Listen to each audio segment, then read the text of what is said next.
Hey, this is Tom King. This is Mitch Garrett. And we're the creative team behind Sheriff of Babylon, Mr. Miracle, and Strange Adventures. And you are listening to the Oblivion Bar Podcast. Welcome to the Oblivion Bar Podcast with your host, Chris Hacker and Aaron Knowles.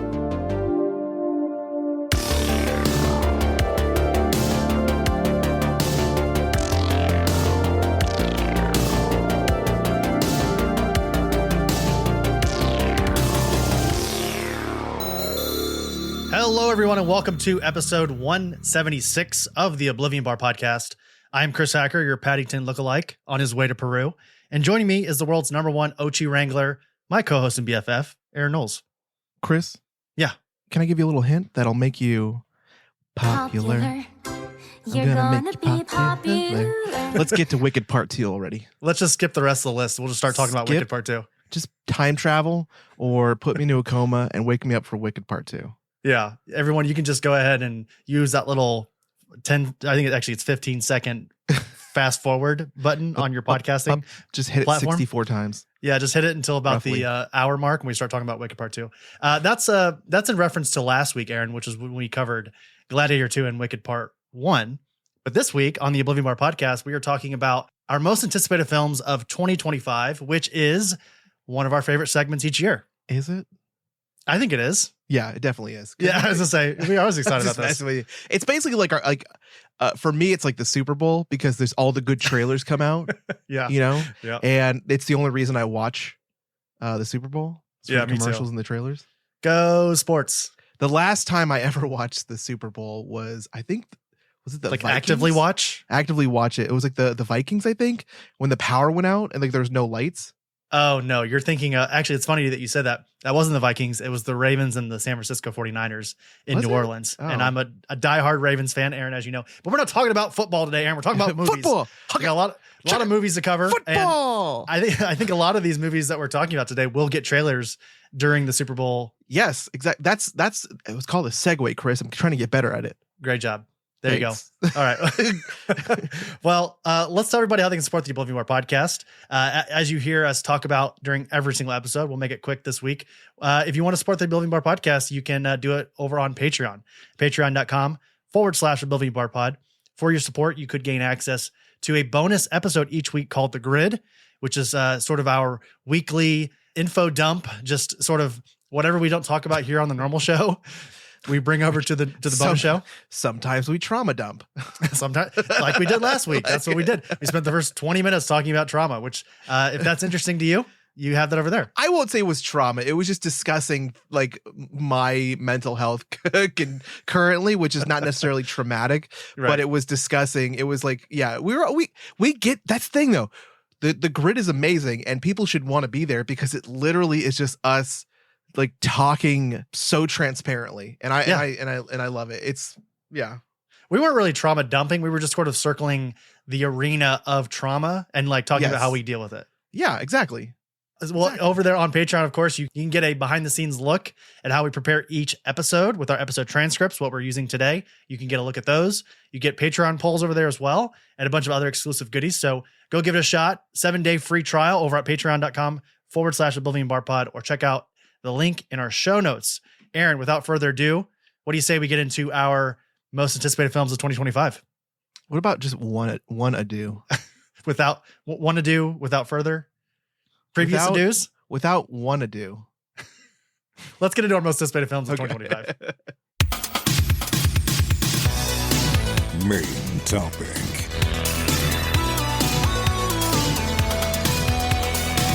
Alrighty, Aaron, why don't you tell the folks listening here, again, if you haven't listened to this episode, which we do every single year, tell the folks how we sort of approach this episode.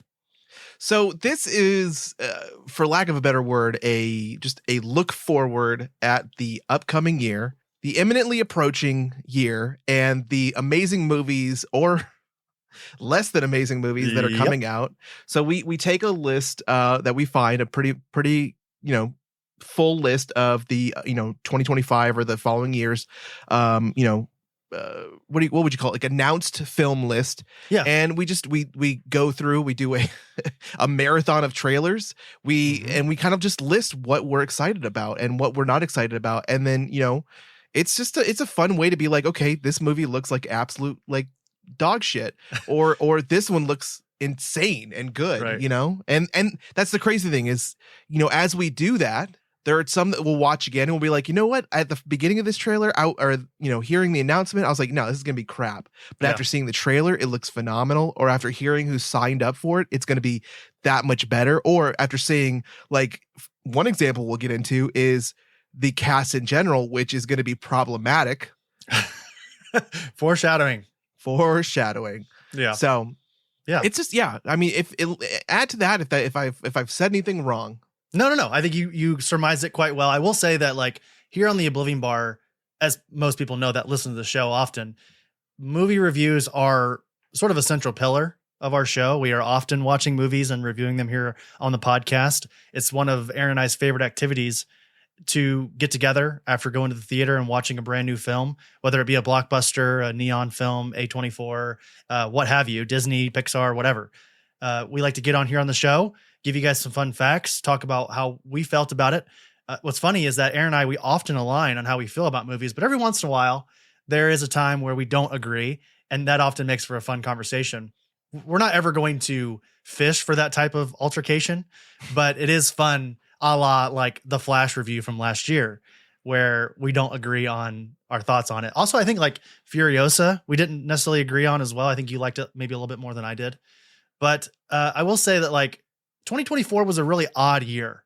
We got the SAG-AFTRA strikes earlier in the year, which Aaron and I vowed to stop reviewing movies for that period of time. Yeah, and those like ripples are still affecting the industry and release schedules, and it's had a big impact. Like this year alone, we have not had as many Disney like MCU releases as we've had in previous years.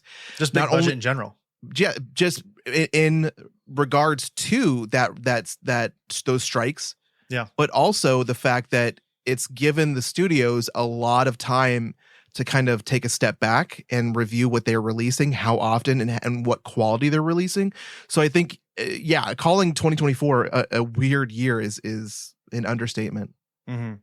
And to sort of look towards the future as we go through all these films, everybody, 2025, as Aaron just sort of spoke on a moment ago, is kind of a mixed bag of IP driven / low budget. I don't want to say low budget, because that sort of sounds reductive.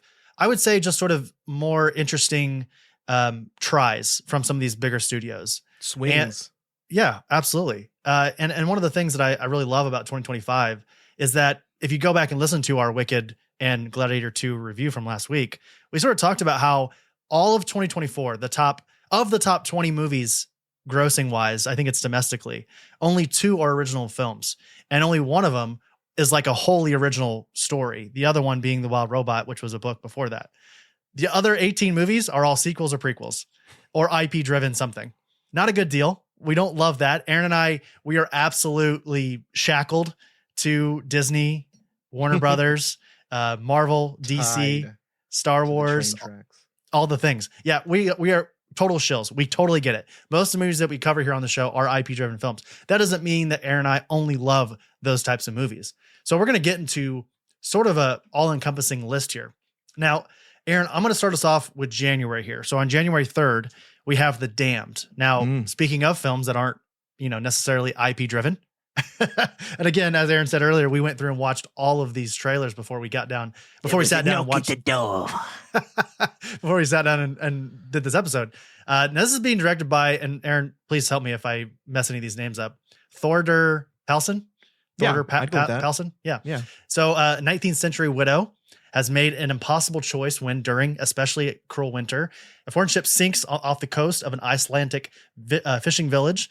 The Damned, an ominous and chilling thriller, follows Eve and her crew as they come across a shipwreck and are faced with a moral dilemma to help or not. So, sort of I'm actually forgetting with the actual studio that made this film, but it is a foreign. Oh, I guess it is Icelandic. It is an Icelandic film. It's interesting. I will say that. I'm excited for this film. And I think based on your reaction when we watched the trailer together, it seemed like you were interested as well. Yeah, I'm definitely interested. It looks terrifying. It looks interesting. I feel like in this case, it's going to be one of like the title is going to be very like not elusive or foreshadowing for the actual movie itself. But I kind of look at the trailer and I'm thinking, well, they're damned if they do and they're damned if they don't type situation. So that's why I kind of think the title is fitting. It looks really terrifying. It looks pretty amazing. These, and I don't necessarily want to call them like period pieces, have been really well done recently with movies like The Witch, The Northman or Norseman. Some of these like just named 2 Robert Eggers films because we're about to get Nosferatu here in a couple weeks too. Yeah, exactly. Yeah, and that one looks really good also. Yep, absolutely. It was cool to see in this trailer. We get it's mostly, I would say, and I mean this respectfully, sort of an unknown cast. Rory McCann, who we just saw in Gladiator 2, of course, is Sandor the Hound Clegane in Game of Thrones, also from Hot Fuzz fame. It was cool to see him in this trailer as well. So I caught Aaron mid-drink with that reference there. Let's move further along to January with the 10th, which is Better Man. You don't seem interested in this at all. I am so not. I saw this trailer in the theater. I think it was before Wicked. It might have it was either Wicked or Gladiator. It was one of those. I've seen it in front of like every movie I've seen for the last 2 months. So directed by Michael Gracie, director of The Greatest Showman, which I love. I love The Greatest Showman. You like The Greatest Showman? Okay. I love it. Better Man is based on a true story of the meteoric rise, dramatic fall, and remarkable resurgence of British pop superstar Robbie Williams, which I love. Robbie Williams. I've been a fan of his for a long time. So one of the greatest entertainers, and I quote unquote entertainers of all time. Under the visionary direction of Michael Gracie, the film is uniquely told from Williams' perspective, capturing his signature wit and indomitable spirit. It follows Robbie's journey from childhood to being the youngest member of the chart-topping boy band Take That through his unparalleled achievements as a record-breaking solo artist, all while confronting the challenges that stratospheric fame and success can bring. Now, none of this will prepare you for the fact that Robbie Williams' character, his persona, he is a monkey. It's the first of many monkey movies that we have this year, by the way. It's a monkey. So like when I watched this movie, you know the first thing I thought of? I was like, oh, this is Sing 3. Kingdom of the Planet of the Apes meets Sing. Yeah, it's like literally the same thing because it's the kid from you watch Sing, it's the kid that was playing the piano, his parents are in jail, and he's like, I can do it, Pop. And like this is the same fucking movie. Like everybody's like, he's like, I want to be a superstar. He's got the British accent. Anyway, I have no desire. I love Robbie Williams. I love The Greatest Showman, but I have zero desire to see this because it makes no fucking sense. Yeah, it's interesting. I also had little to no, I wouldn't even say little. I had no interest in this. And the only reason why I'm interested and the only reason why I think I may go see it in theaters, and it's already out in some areas here in the US, and we're still in 2024, is that a good friend of the show and co-host of the Combo Couples Counseling, Brad Gullickson, reached out to me the other day. He was on the way to see it. We were talking just about podcasting and such, and he said it's maybe one of his favorite of the year. So his very intense recommendation for this film, that was all the convincing I really needed to want to see this movie. And This is coming from someone, you said you were a fan of Robbie Williams. I'm not, honestly. Like I'm never really been a Robbie Williams fan. I'm familiar with his work, but yeah, just not really interested until that recommendation from Brad. So I don't know what year it is, but there was his song that it was Robbie Williams, like, I don't want to rock DJ. I don't, That may not even be the correct name of the song, but like the music video is him like dancing in the middle of this, and he's like ripping off pieces of his body, like his skin, and like throwing it into the crowd. And it's like one of the cool, that was really, really my first experience of knowing like who he was versus his music versus just hearing his music. Sure. So like for me, that was like, oh man, I'm a fan of this guy because that's cool. And I've heard a lot of his stuff before that song and after that song, following, that one, and kind of like really delved into his discography. And again, amazing artist, amazing performer, amazing personality, but just this, to me, this is not like a thing that I want to see in theater. So interesting. Okay. Yeah. Well, let's move on. Same day, January 10th, we have Bird Eater, which is co-directed by Australian filmmakers Jack Clark and Jim Weir. Now, this is interesting. This was not on my radar until we started doing research for this episode. A bride-to-be joins her fiance's bachelor party in a remote part of Australia. As festivities spiral and beer-soaked chaos happens, uncomfortable details about their relationships are exposed, turning the celebration into a feral nightmare. Now, what's interesting about that feral part is that during the trailer, you see quotes from all these different news outlets and people who've already seen the film and reviewed it, and they all just said feral. Yeah. Like feral was the main sort of key word in all of their review. You seem pretty interested in this as we were watching it. I'm also very interested. Are you going to go see this in theaters? I think so. It looks brutal. Like Yeah. it looks like I don't even know exactly what it's about, but part of the reason I want to go see it is because it looks like an experience where like you go to somebody's party and you're just there and like the worst shit starts happening and it's like you want to leave, but you're almost just like scared to leave. Yep. You know? And so I am very interested in this movie. I love Irene more than anything. I really love you. I do. I've just got a lot going on. Yeah. This isn't at all how I wanted everything to go. Bad luck.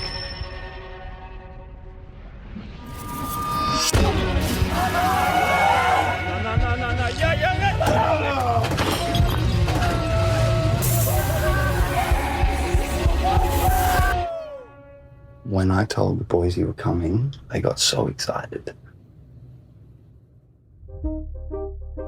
I think this could be a star-making moment for Shabana Aziz, who I've seen in other things, and then also Ben Hunter, who sort of plays like the best man in this trailer. He's sort of very sinister, and very excited for this. So let's move on to the next one here. Aaron, well, I think it's cool that we keep going back and forth. So why don't you take the next one here? So January 17th sees the release of One of Them Days, directed by Lawrence Lamont. When they discover that Alyssa's boyfriend has blown their rent money, the duo finds themselves going to extremes in a comical race against the clock to avoid eviction and maybe keep their friendship intact. So this is, I want to say it's SZA and I don't remember the other. Kiki Palmer. So these are two. I know SZA is a performing artist. I know she's like a rapper. Yep. I don't know much about Kiki Palmer. She's been in a lot of things. She was in the Jordan Peele film recently. Nope. Yeah. Yep. Yeah, okay, so I do recognize her. But this, to me, it looks funny. It's got Cat Williams. It's got Hannibal, what's his name? I forget his name. The comedian Hannibal Jones or Hannibal something. I didn't see him in the trailer. Yeah, that's interesting. This movie looks funny. I as soon as I watched it, I compared it mentally to growing up Friday. Yeah. Yeah. Like that's what it feels like a new generation of like a Friday film. So I'm excited for this one. Definitely not a highly anticipated one, but definitely one that looks funny that I'll watch at home. This honestly I'm bored on a Friday night and I need to go to the movies because I'm sick and I need that in my life. I need that serotonin drop in my brain. If this is playing, like I want to see this regardless, but I could definitely see this being one that like, again, Friday night, I need to go to the movies. Okay, I guess I'll go see One of Them Days. Yeah. And I agree. It looks, I think I told you as we were about to watch the trailer, I was like, this looks really funny. So yeah, totally agree with you on that one. All right, let's move on to the next one here. The next film, and this actually comes out, we have a couple films on the 17th of January. We have September 5, which is directed by Tim Fehlbaum. During the 1972 Munich Olympics on September 5th, 1972, an American sports broadcasting crew finds themselves thrust into covering the hostage crisis involved Israeli athletes. The film focuses on the crew of the ABC Sports TV station that was located in the Olympic Village, covering all the sports events live for the first time ever in television history.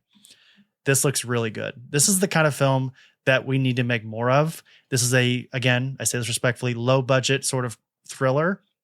Of course, Aaron, what's rule number 1 here on the Oblivion Bar podcast? If you got a Skarsgård, your film's looking pretty good. We got Peter Skarsgård headlining this film. And I was not alive for this original, obviously 1972. This is like 30 years before I was even born, but almost 20 years. But point being is that this looks awesome. I'm very excited for this. Yeah. So it's weird for me to say that a non-science fiction, non-like monster film is going to be close or a runner up or potential for one of my most anticipated films of the year. Yep. So 1972, 17 years, I believe, before the fall of the Berlin Wall. Mm-hmm. So there's still West and East Germany. There's still just a lot of fascism. This is a story that I am very excited to see. I think the trailer looks amazing. This is going to be one of those ones like you remember when Apollo 13 came out? Mm-hmm. I don't know if you remember. That might have been before your time as well. But Apollo 13 came out and it was such an amazing film because it was so like realistic. Everybody was very like the acting, the cast was just beautiful. I feel like this is going to be like up there with the success of a film like that. Our job is to tell the story of these individuals whose lives are at stake. It's not okay if we made it worse. It's a madhouse down here. They know the whole world is watching. If they shoot someone on live television, whose story is that? Is it ours or is it theirs?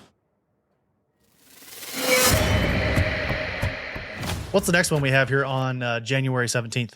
So this is the one I'm excited about also. Wolfman, directed by Lee Winnell. Believe also the same directorial team as The Invisible Man. Yeah. Yep. And also Saul. Oh, okay. Okay. Yeah. A San Francisco husband and father who inherits his remote childhood home in rural Oregon after his own father vanishes and is presumed dead. But as the family approaches the farmhouse in the dead of night, they're attacked by an unseen animal, and in a desperate escape, they barricade themselves inside the home as the creature prowls the perimeter. Say that 5 times fast. Creature prowls the perimeter.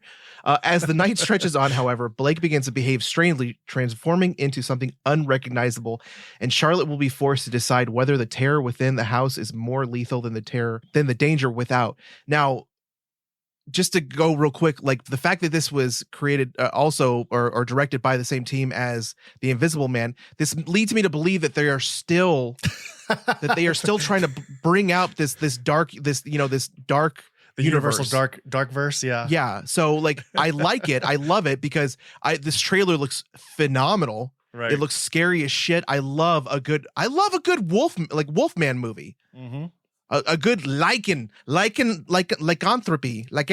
whatever it's called. I love it. So I'm excited for it. I agree with you. This is definitely, it feels like they're still trying to do that, but it seems like they're finally starting to do it the correct way. Yeah. Because I agree. The Invisible Man was pretty entertaining. I didn't like absolutely love it, but I think it was definitely a great first, attack at this universe again. And then watching this trailer again with you, this looks great. Like I'm a big fan of this. This is not the last time we're going to see Christopher Abbott in a film.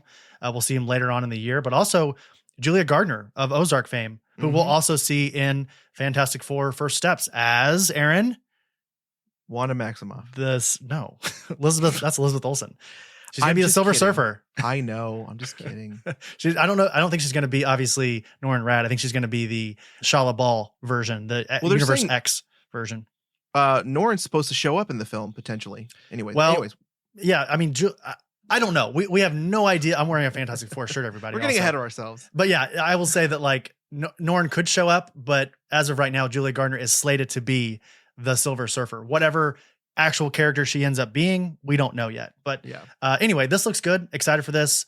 January is sort of becoming, and we'll talk about it here in just a moment with another horror film. It's sort of becoming like the new horror month. Every January is like, hey, what's a low budget horror that we haven't found a slot for in this year? Let's throw it in January, which is surprising and also refreshing because January used to be sort of a breeding ground of crap. True. Every studio would just throw their bull crap that they spend a ton of money on and don't like. They just go, okay, it's after Christmas. No one's going to the theater. It's cold outside.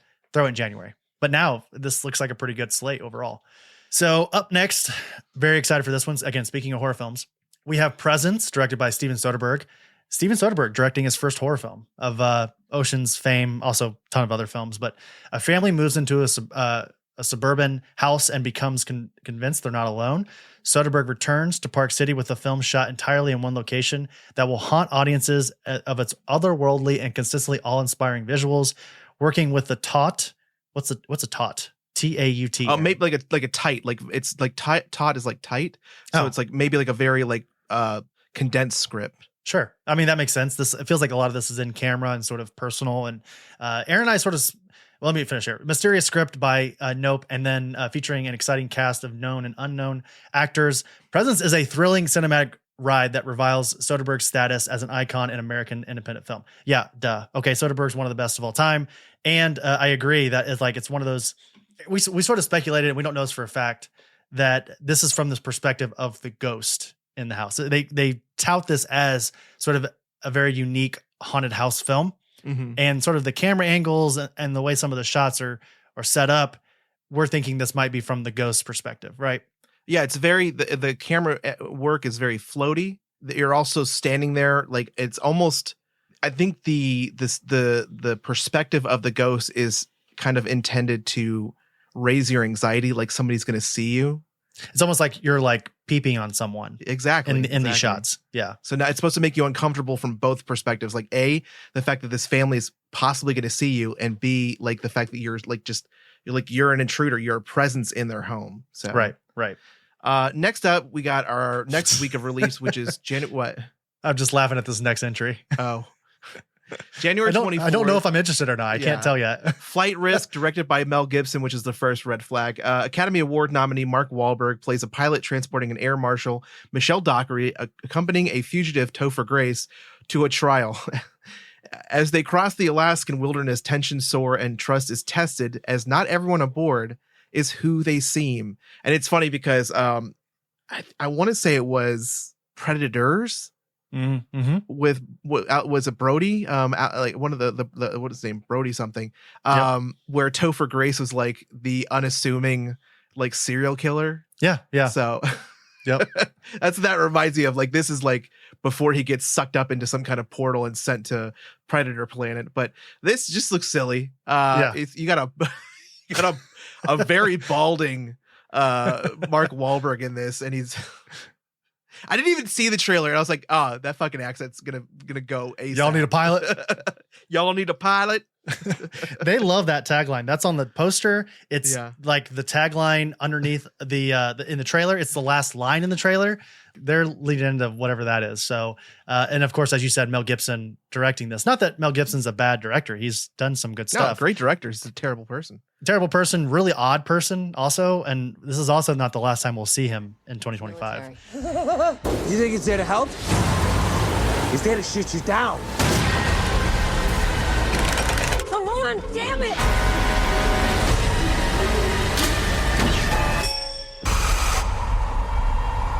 Pull up! Y'all need a pilot? So up next, January 31st, we have Companion. This is directed by Drew Hadcock. Very excited for this, Aaron. This was a trailer that I saw in the front of, I want to say it might have been Longlegs a couple months ago. And then I've seen it a couple times since then. But you were cordially invited to experience a new kind of love story. New Line Cinema, the studio that brought you The Notebook, and the unhinged creators of Barbarian, Aaron, we covered that here on the show, cordially invite you to experience a new kind of Thanks love for the story. reminder, by the way. Yeah.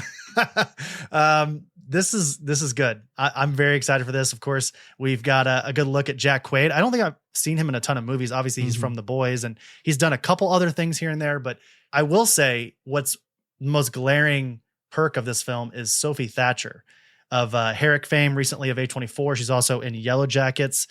She's great. Also very attractive.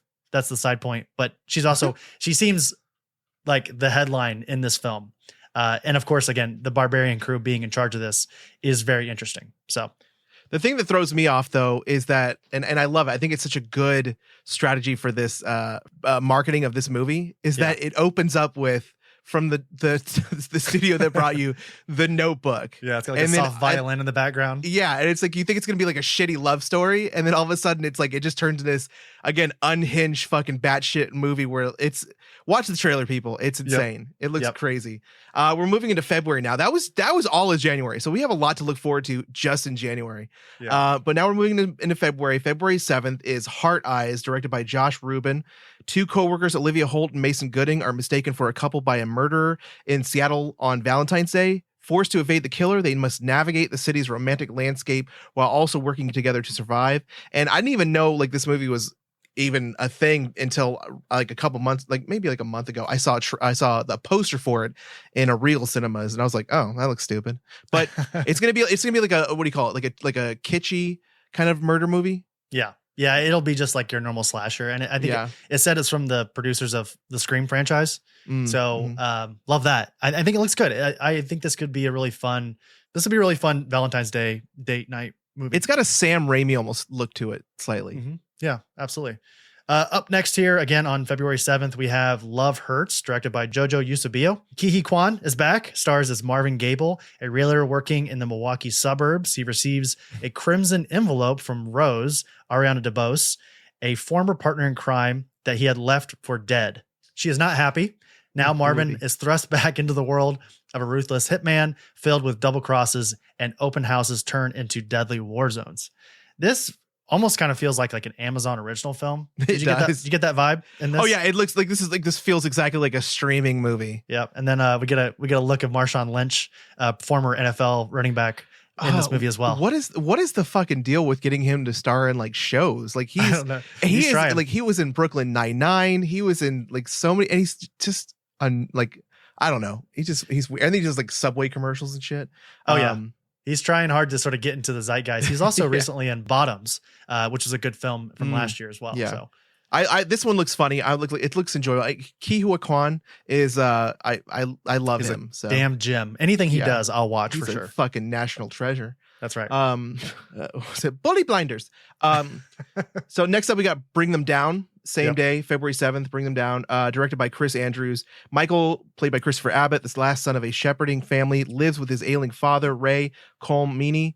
Burdened by a terrible secret, Michael has isolated himself from the world when a conflict with his rival farmer, Gary Paul Reddy, and also his son, Jack Barry Keegan, escalates. Michael is drawn into a devastating chain of events, forcing him to confront the horrors of his past and leaving both families permanently altered. I got none of this from the trailer. I still have no idea what this movie is about, so I'm not super excited about it. It looks interesting. I like Barry Keegan, obviously, but I can't tell you if this movie looks good or bad. It just looks weird. I'm conflicted because I really like Barry Keoghan. I like a lot of things that he does. And again, there's Christopher Abbott, as we were saying earlier, from Wolfman fame. But I liked Saltburn a lot. That was the last film that I saw Barry Keoghan. Obviously, he's in The Eternals, and he was in The Sacred Killing of a Deer and a lot of other films. But he also just cheated on Sabrina Carpenter, at least allegedly. So I'm conflicted, Aaron, because I'm a Carpenter fan. You know, like you got to give these singers something to fucking write about. That's true. If they don't get cheated on, how are they gonna make songs? Right. I'll write your name. All right. Well, up next, we have our very first A24 film of the year. We have Parthenope. This is directed by Paulo Sorrentino. Paulo Sorrentino. Aaron, we watched this trailer before the recording today, and we sort of compared. What did we compare it to? It was it looks like Mamma Mia, My Big Fat Greek Wedding, and Challengers had a baby. There it was. Yeah, it was Challengers, and it's like Italian Challengers, everybody. Yeah. It's just this beautiful woman, forgive me again, Castelli Dalla Porta. She's Celeste. The main. Celeste Dalla Porta. There you go. That's the correct way you say it. She's stunning in this. She looks like she was created in a lab somewhere. She is essentially just the way that I sort of viewed this film, and also it's Gary Oldman in this film as well. Yeah. It's just like, what is it like being beautiful and living your best life as a young person? Does that sound about right? That's surprisingly apt for that works perfectly. Yeah. Which is interesting because this takes place in the 1950s. So it's basically just 1950s Italy and what it's like to sort of be young, dumb, and reckless. Is that what it's called? Yeah. Is that but also just being like unnecessarily beautiful and the world just giving you everything. Yes. Like you don't know who's really for you because you're given everything. Right. Yeah. Let's move on to move on to the next one here. A weird transition as well. Yeah. February 14th. Happy Valentine's Day. Go see a superhero movie. Captain America. Let's go see MCU movie. Let's go see MCU. This is finally a Valentine's Day gift for the men. That's right. All right. If your partner loves you, they will go take you to see Captain America, Brave New World. Hint, hint. Big Red Harrison Ford. Directed by Julius Ona. Okay, after meeting with newly elected U.S. President Thaddeus Ross, played by Harrison Ford, Sam Anthony Mackie finds himself in the middle of an international incident, a mysterious attack. He must discover the reason behind a nefarious global plot against the world leaders before the true mastermind has the entire world seeing red. And I love this because I think that it should be mastermind in quotations, because I honestly think that this is going to be a big plot made up by and I want to say his name is now I can't Tim Blake Nelson, the leader, from the Hulk. He's in the film, everybody. He's on the cast list. Yeah. Aaron, good guess there. That was a nice Mario too, by the way. But Okay. Here we go. Anyway, this is interesting. Like, and obviously everybody, as we said earlier, we are shills to the MCU. There, as Deadpool said last year, and this is the first MCU film since Deadpool and Wolverine. Because that hairy thunder cunt from down under cunt finally dies, and he's standing right behind me, isn't he? Welcome to the MCU, by the way. You're joining at a bit of a low point. And it's kind of up to Anthony Mackie, Harrison Ford, and crew to get the MCU back on track, because Deadpool and Wolverine was a freaking riot. It was so much fun, and it was definitely riding the course in a way. I think Deadpool and Wolverine had to kind of break the MCU a little bit, and then now it's back now it's back to form. Oh my God. I need to watch it again. I fucking love that scene with Chris Evans when he's talking shit about Nova. Oh my God. Anyways, we can talk just a second more about this one, because we're not going to give a shit about the next movie. But I want to say one thing, that there's not a lot of goodness that's in the cards right now for Captain America: Brave New World, because they just announced recently they're going through some more shoots, some more. This reshoots. Is the third time of reshoots. So, which these big movies do. I mean, they do reshoots. Every big blockbuster has reshoots. I know, but this is the third one. That's not good. That's not good. Never good. That's almost as many directors as Blade has had. Right. Yeah. Exactly. And like, speaking of Parthenope, the film we talked about before this, I guarantee just one of those reshoots costs more than that entire film. Yeah. No doubt about it. Yeah. What do you think about, you've seen the trailer where they've reintroduced the Celestial that's in the ocean there from the Eternals. We finally get a look at that. What are your thoughts on Harrison Ford's Red Hulk? Do you like the way it looks? I'm waiting till the movie comes out to pass judgment on that, because these days, especially with Marvel, you cannot put too much faith into the graphics or to the CGI or to the final outcome of what a character is going to look like until the film. So good point. They already have my money. If they were to sell tickets right now, I'd buy one, because I will be seeing this movie. I'm actually waiting for, the Red Hulk #1s that I got signed near Comic-Con to come back. So I'm hoping I get those before this fucking movie comes out. But yeah, I'm excited for it. Yeah. You see that Liv Tyler's coming back from Hulk fame? Yes. Yeah. Yes. Yeah. I'm not, man, I don't even know. This last trailer was really good. It looks good. But again, like you said, there's just no way we cannot trust the MCU right now, which really stinks to say, but like, you just cannot trust them, because you just never know. Deadpool Wolverine could have totally been an anomaly, because everything since then has been average to bad, and that's not good. So let's move on here, Aaron. The next film, which you already said you're not really interested in. Are you going to say it?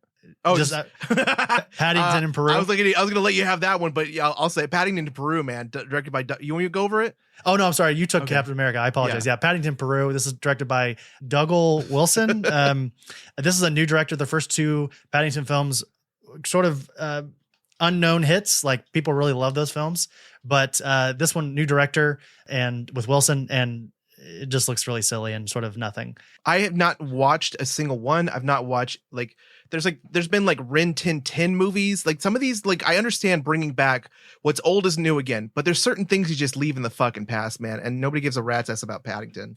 Well, the first two by Paul King are pretty good, apparently. Like, I've seen the first one. I haven't seen the second one, but it won some BAFTAs even. So anyway, I think you should at least check out the first two, because I think they're really sweet, I guess. But outside of that, if you watch them, I'll watch them. Okay. We'll watch them here on the show. We'll just do a whole episode where we watch Paddington 1 and 2. You just hear us react to that. Okay. Speaking of monkeys, Aaron, and I think we've been dominated thus far of horror films. Like, I want to say a large portion of the films we've talked about thus far have been horror films. What's the next one we have here in February? Well, you got The Monkey, man. February 21st, The Monkey. I'm excited about this one. It's based off a short story by Stephen King, which, I love Stephen King books, but directed by Oz Perkins. It's twin brothers Bill and Hal find their father's old monkey toy in the attic, and this is that monkey with the little symbols. It's like, yep. The trailer's all little clicky. wind up. Click, Yeah. Click, click, click. A monkey toy in the attic, a series of gruesome deaths start. The siblings decide to throw the toy away and move on with their lives, growing apart over the years. And to me, this movie looks like if Paul, or was it Wes Anderson? If Wes Anderson were to make like a horror movie with a bunch of people dying, like just grotesquely, this would be it. So I'm excited for it. Yeah. I don't think you really liked Longlegs, did you? I still haven't finished it, but I didn't really Okay. like what I saw. I really liked it a lot. I went and saw it in theaters and I really enjoyed it. Oz Perkins, I think one of the fresher voices in horror that we have currently. So I think if nothing else, it will provide I'll sort go of finish it. It's sort of an interesting, well-made film. I get it. It's an acquired taste, Longlegs. Like, I don't blame anybody who doesn't like it, but I think it's definitely still worth, seeking out and at least trying for yourself. It's a goddamn mess in there. Have you been up there? It's like that restaurant. Spaghetti City.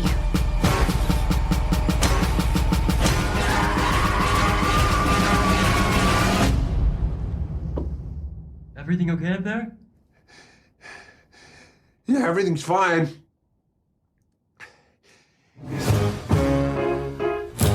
Come on, baby, let's have some fun. Up next here, last day of February, we've got Legends of Ochi, which is directed by Isaiah Saxon. This is the second A24 film of 2025. In a remote northern village, a young girl, Yuri, is raised to never go outside after dark in fear of the reclusive forest creatures known as Ochis. When a baby Ochi is left behind by its pack, she embarks on an adventure of a lifetime to reunite it with its family. This looks really sweet. This is A24's, I think, sort of first attempt to make like a children's whimsy fantasy film. The budget is in the film. You can see it. It's obviously not a $200 million Marvel film, but it definitely is a lot more than the typical $50 to $70 million A24 film. Willem Dafoe being in the film as well is pretty cool. You've also got the kid from It and Stranger Things. What's his name? I'm forgetting his name now.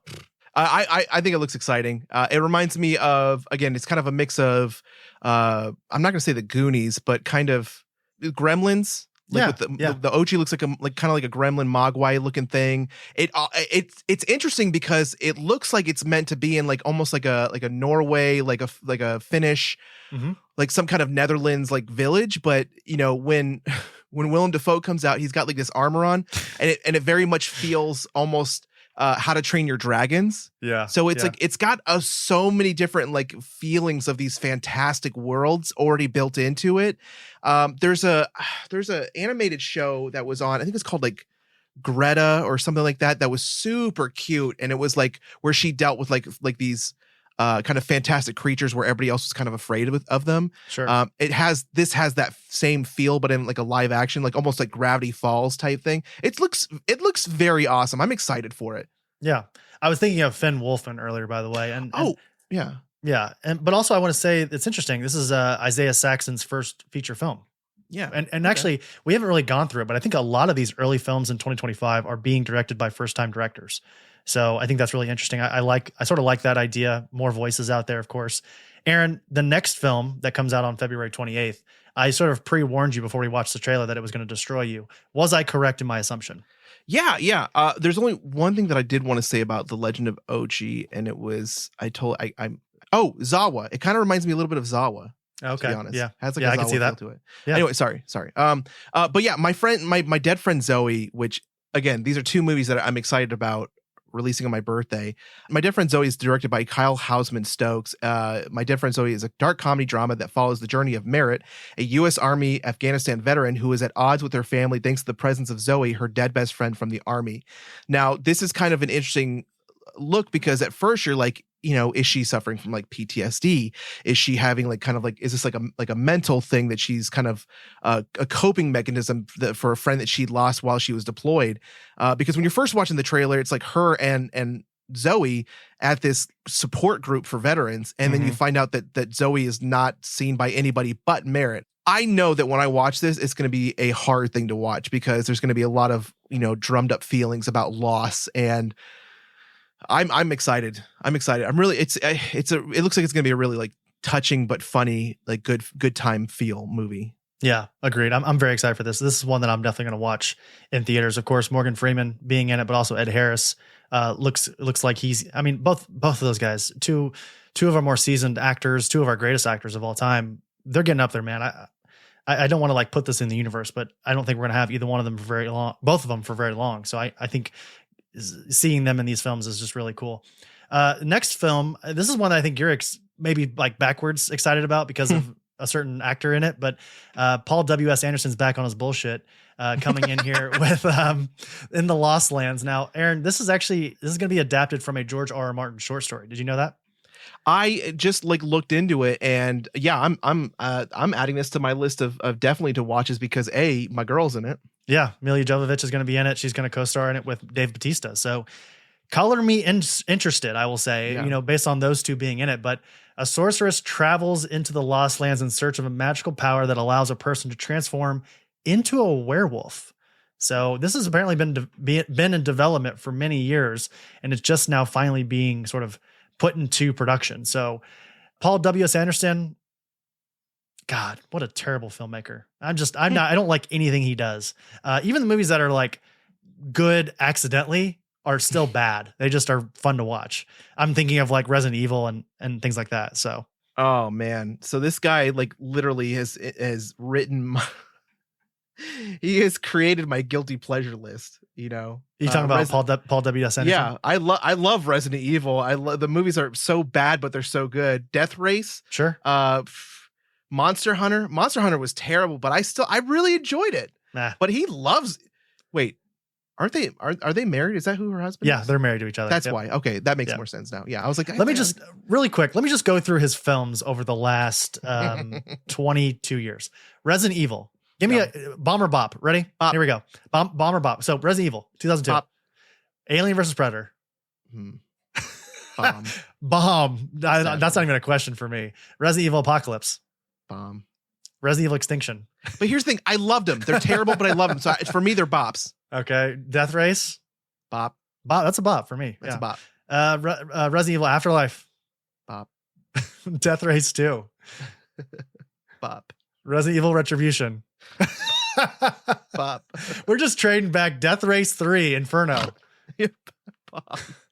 Resident Evil The Final Chapter. No, bop.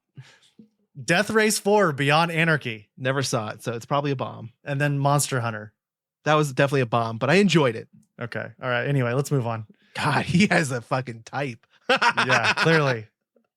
All right, next up, we're going into March finally with this one looks fucking awesome. Very March excited 7th, for this one. Yeah. Sinners, directed by Ryan Coogler. The Coog. Coog is at it. The Coog's at it again. Trying to leave their troubled lives behind. Twin brothers, played by Michael B. Jordan, returning to their hometown to start again, which obviously I love anytime an actor can play twins. Only to discover that an even greater evil is waiting to welcome them back. This looks just amazing. You said Dusk Till Dawn kind of vibes a little bit. Yeah, I call this from Dusk Till Dawn Black. Black edition.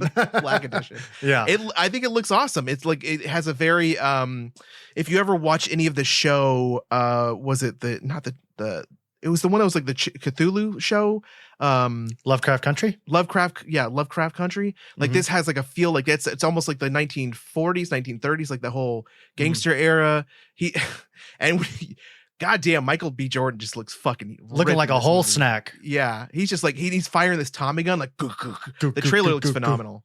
Yeah, absolutely. This looks really, really good. I'm glad that Ryan Coogler's getting away from the IP stuff, the Creeds, the Black Panthers. Although again, I like a lot of those films. I'm glad to see Ryan Coogler actually out here doing something original. Real quick question, speculatory here. What do you think they're fighting throughout the night? I think it's either the devil or it's vampires. Let me in, man. Some weird shit going on out here. You keep dancing with the devil.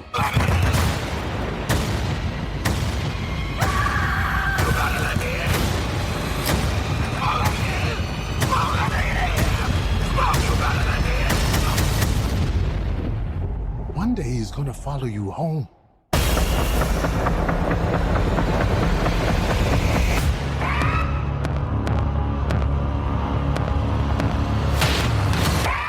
All right, moving on to March 14th, we have Black Bag. This is being, again, directed by Steven Soderbergh. This is the second film of the year. This is a spy drama Not a lot known of this one yet, but Steven Soderbergh is a producer of absolute bangers. Michael Fassbender, Kate Blanchett, Pierce Brosnan, Naomi Harris. It's a good looking cast. Stacked cast. Yep, absolutely. Let's move into one that I think, Aaron, you're pretty interested in. This is Electric State. This is going to be a Netflix original film. We don't have a ton of streaming movies on this list, but when you got a film directed by Anthony and Joe Russo and also stars Millie Bobby Brown and Chris Pratt. Yeah, there's a game that this actually reminded me. I thought it was actually kind of a trailer originally for a video game called The Outer Worlds, but this is called The Electric State. The Electric State on Netflix, directed by Anthony and Joe Russo. It's a spectacular adventure set within an alternate retrofuturistic version of the 90s. Millie Bobby Brown stars as Michelle, an orphan teen navigating life in a society where sentient robots resembling cartoons and mascots who once served peacefully among the humans now live in exile following a failed uprising. Everything she thinks she knows about the world is upended when she's visited by Cosmo, a sweet, mysterious robot who appears to be controlled by Christopher, her genius younger brother, whom she thought was dead. So it to me, it sounds like it's going to be a troubled, like complex movie. Yeah. And that's why it's going to Netflix, because it maybe was supposed to be a bigger thing, but it's kind of very much, again, a problematic plot. Maybe too many things are kind of mashed into it. It looks visually awesome. Yeah, I'd say it looks pretty good. Like there's a lot of potential. So it could be good. I don't know. Millie Bobby Brown isn't known for signing up for projects that don't do well. And recently she's been on kind of like a streaming kick with a lot of Netflix stuff. Damsel was one that I thought was really good. Millie Bobby Brown has just been cashing that Netflix check since the beginning of her career. Mm-hmm. All of her films, for the most part, outside of like Godzilla and maybe like one other thing, has been on Netflix. So listen to this cast really quick though. So obviously Millie Bobby Brown, Chris Pratt, of course. Ki-Hee Kwan is back. Jason Alexander, nice. Giancarlo Esposito, Stanley Tucci, Woody Norman, plus Anthony Mackie is back in this one. Woody Harrelson, Brian Cox, Jenny Slate, and Alan Tudyk.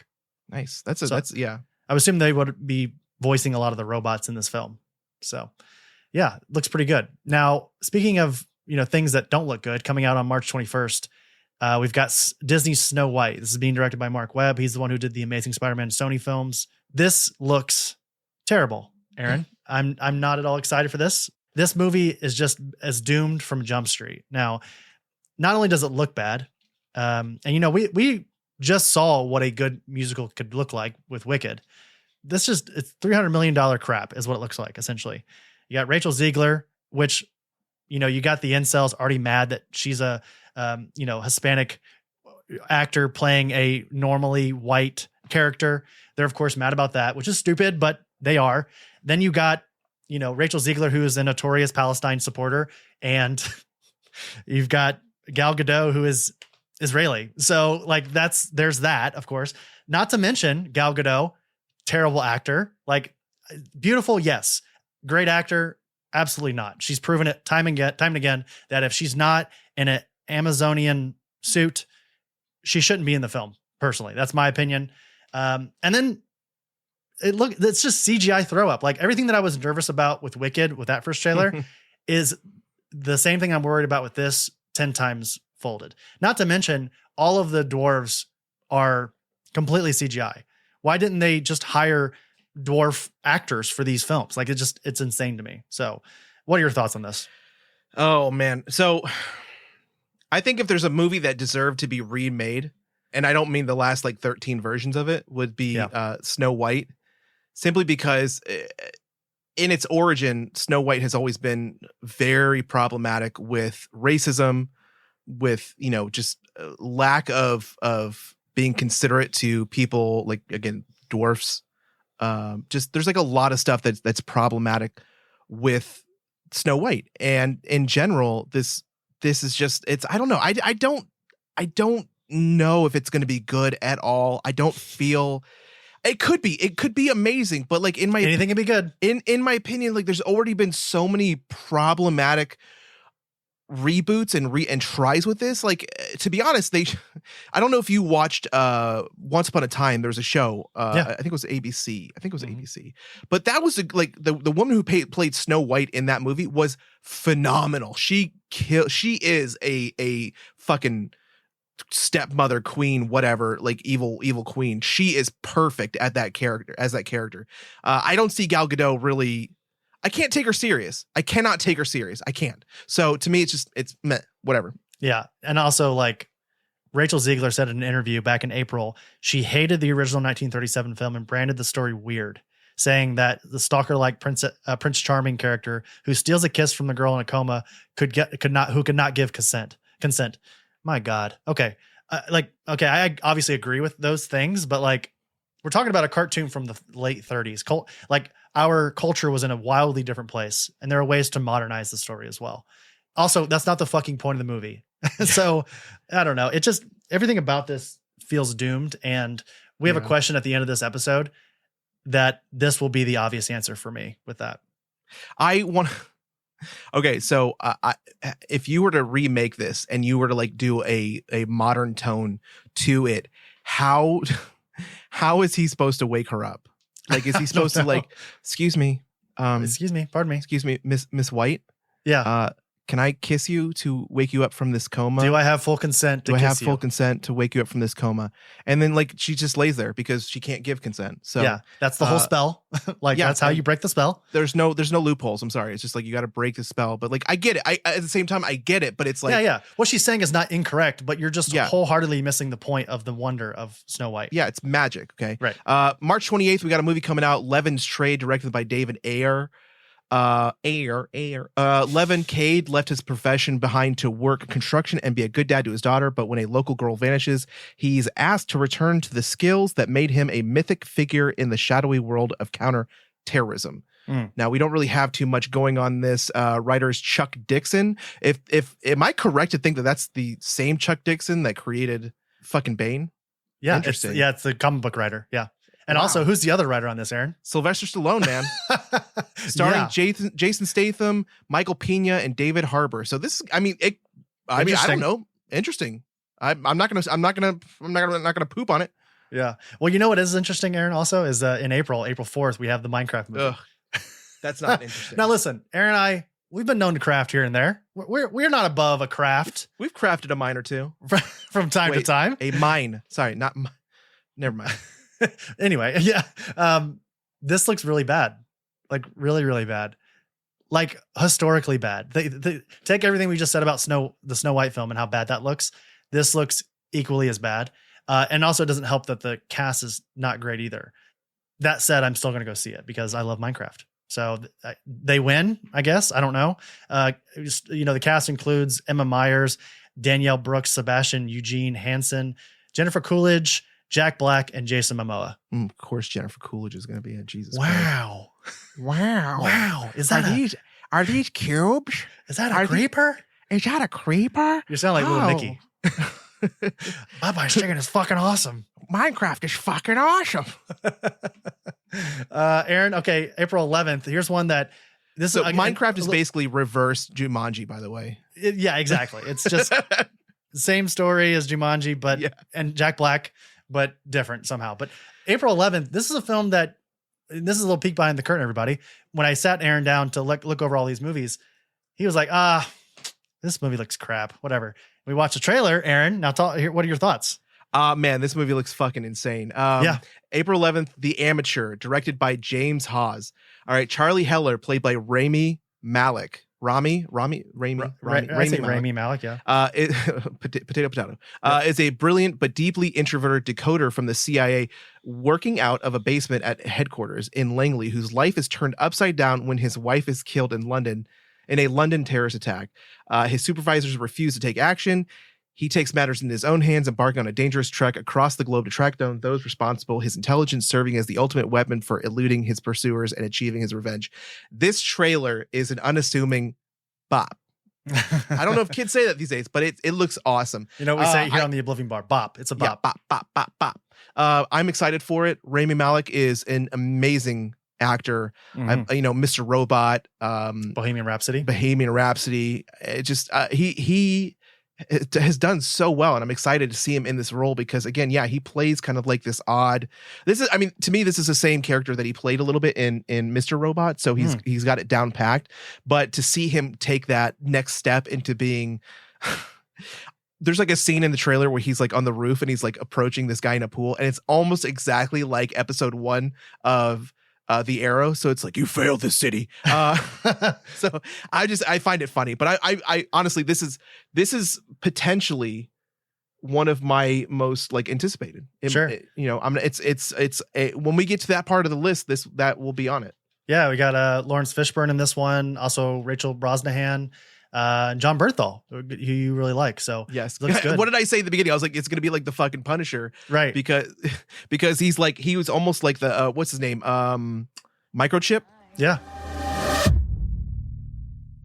Charlie, I think you need to see this. What is this? Your wife has been killed.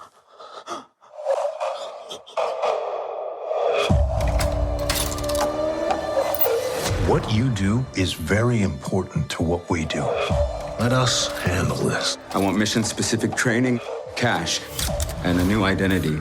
Have you lost your mind? I want to find and kill the people who murdered my wife. I don't think you could beat a 90-year-old nun in an arm wrestling match. April 18th, we got Mickey 17, directed by Bong Joon-ho. This has been essentially delayed into oblivion. This was originally supposed to come out, Aaron, in 2022. And we are now getting it in 2025. So I have been waiting for this one for a long time. Yeah. And I'm not really that nervous. On the surface, delaying a movie 3 years sounds really bad. And maybe it was at some point, but I trust Bong Joon-ho. I think he made an incredible film a couple years ago. Oh, he's made a couple of really good films, but especially Parasite from a couple of years ago. I want to say it was 2019. Very, very good. Obviously, Robert Pattinson being in this film doesn't hurt either. I'm just excited for this. I've seen a couple trailers for it. That Frank Sinatra soundtrack in the background helps a ton. Steven Yeun's in this, Toni Collette, Mark Ruffalo, Steve Park. Like, this is going to be good. I honestly have no doubt that this is going to be not even a sleeping giant. I think people are just excited for this. I'm pumped for it simply because, again, Bong Joon-ho at the helm. I've loved Snowpiercer is one of my top movies. He is, and the fact that he did the show as well. He did The Host, which was okay. Parasite, which was, an insane All-timer ride. Yeah. Yeah. So it's Mickey 17 has been one that has been on my radar since 2022. And I've been excited for it. And the fact that Robert Pattinson is a surprisingly amazing actor. Not even surprisingly. He's a freaking, he's a chameleon. This dude has been, we've talked about this before, maybe even during our Batman review from a couple years ago, is that like, he's been like very unfairly put into this Twilight corner, but since Twilight and all the work that he's done in A24 with like the Safdie brothers and everything since, he's incredible. Like he's just he's one of our best actors working today. I don't even think about him in the topic of Twilight anymore. Like he has outgrown that role to where he's known for other things, which is honestly for anybody, that is an accomplishment. He and Kristen Stewart both have evolved completely from that original Twilight. True. That's very role. true. And I never thought so much more of Kristen Stewart, and I'm so glad that she did like outgrow that. So absolutely. Next up, I'm kind of sad that I got stuck with this one, but I'm going to read about it anyways. The Passion of Christ, Resurrection, Chapter 1, directed by Mel Gibson. Shocker, sequel to The Passion of Christ. Quick question: why isn't this like Passion of Christ Chapter 2? Right. Or part 2, Chapter 2, right? The Passioner of Christ, or The Passions of Christ. The Passions of Christ, Mark 2. This should be The Passion of Christ, Resurrection dash Chapter 1 : He has risen, semicolon. Get ready, it's Mel Gibson again. Book of Job. The Passion of Christ, Electric Boogaloo. I want the Snyder cut of The Passion of Christ, Resurrection dash Chapter 1. Hey everybody. Quick spoiler, Aaron and I, neither one of us are religious. Obviously, Mel Gibson is a psychopath, and the first one was terrible. So take that for what you will. Aaron, I once asked a girl out in middle school to go on a date with me. Did you take her to... She said yes, but she goes, "Can I take my dad?" And I was like, "That's weird, but sure." And then when we showed up there, I didn't care what movie we were going to see. I brought my friend with me, and we get there, and she's like, "Okay, we're going to see Passion of the Christ." And I'm like, Okay. Did you go to her church? She was. Her and her father were very much in the church. Did you go to church to and meet her there at church? No, she was just a person in my class. Oh. And talk about one of the most uncomfortable movie settings I've ever been in. That being said, I will not be seeing this in theaters, and I do not care about it. Did you get a HJ during Passion of the Christ? An HJ for JC right there in the theater. Dad in the back row. Everybody in that theater was crying, but my friend and I. It was a weird situation. You were crying because it was a sad hand job. She was crying too. Alrighty, up next we have on April 25th, The Accountant number 2. This is Gavin O'Connor returns for the sequel of the 2016 film. Ben Affleck and who else is in this film? J.K. Simmons was in the original. John Bernthal's back again for this one as well. So did you ever see that first Accountant? Yeah, it was great. I recently was guest appearing on I used to like this one with Sean over there, and we did a review or like kind of like a rewatch of Reindeer Games, and it's amazing how bad that movie is, but it's amazing how good Ben Affleck has gotten over the years. Oh, absolutely. Yeah. I think Ben he is always sad because he's just constantly getting divorced from people. But outside of that, when he's not chain smoking, he's making really good Hollywood films. So that's true. Yeah. But yeah, the first Accountant was amazing. That movie, man, it was so good. Mm-hmm, mm-hmm. So next up we have, and I want to say, I'm going to look this up real quick because Until Dawn, a group spends the weekend in a ski lodge on the anniversary of their friend's disappearance, unaware that they are not alone. This is directed by David F. Sandberg. I don't know if this is going to be, because there's a game Until Dawn, which I believe is a zombie game, but this one is, again, anniversary of their friend's disappearance. So it might be like a murder thing. It might be a mystery thing. Who knows? Drama, horror. David Sandberg is known for movies like Shazam. He did both Shazam films. He did Lights Out. Annabelle. I hated Lights Out. We already know that. Well, so I'm not really sure how I feel about this one. David F. Sandberg, the reason why he's so interesting, because I like the first Shazam film. The second one's an atrocity. True. But the reason why I like his sort of career arc is that he put out a YouTube short of Lights Out, the original Lights Out that he threw up on YouTube, and someone got wind of it, and then they just went and created it at a studio. So he started his career just uploading stuff on YouTube. I just think that's really cool. So I want him to succeed, even though I only like maybe a quarter of his films. I will say that I want him to do well, and this looks at least interesting. So it is based off the game. It is. Okay. Yes, Until Dawn. so- I'm not familiar with the actual game itself. Yeah, it's pretty much the same exact thing. Where again, it's the same exact summary. Mhm. So supernatural horror, slasher, teen horror, action, comedy, drama. Yeah. Okay. Well, going into May, we're getting into the summer time frame now. We've got on May 2nd, Thunderbolts, Aaron. We got our second MCU film directed by Thunderbolts asterisk. Yeah, the asterisk there. Jake Schreiber. A world without the Avengers doesn't mean there's not a group of superheroes. There's a group, and their name is the Thunderbolts asterisk. A group of supervillains from the MCU are recruited to go on missions for the government. Again, you've got Red Guardian. You've got Suicide Squad. You've got Ghost. You've got Winter Soldier. You've got Yelena Belova. You've got U.S. Agent. You've got Taskmasters in there somewhere. You've got Sentry. You've got Madam Hydra. A lot of cool stuff. I'm excited for it. What are you more excited for, Aaron? Are you more excited for Captain America or this?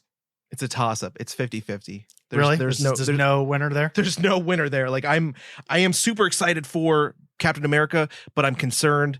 I don't really have too much faith in Thunderbolts, but I'm excited for the potential of it, which raises it. So Captain America's dropped down by that unsuredness, and then Thunderbolts is raised up by that excitement. Sure. Yeah, I'm more excited for this, but just sort of barely. I don't know. Obviously I have an attachment to the Captain America character. I like Anthony Mackie in the role of the new Cap, but I think Thunderbolts just looks a lot more interesting. And I like the idea of having Sentry in this universe. And I kind of want to know what Madam Hydra is sort of putting the team up against and why they all have to sort of band together. So The place wasn't cheap, but it's got good optics. Look at you. You are all so adorable. Eat shit, Valentina. Make up your mind. The assignment is... Oh, wait, hang on.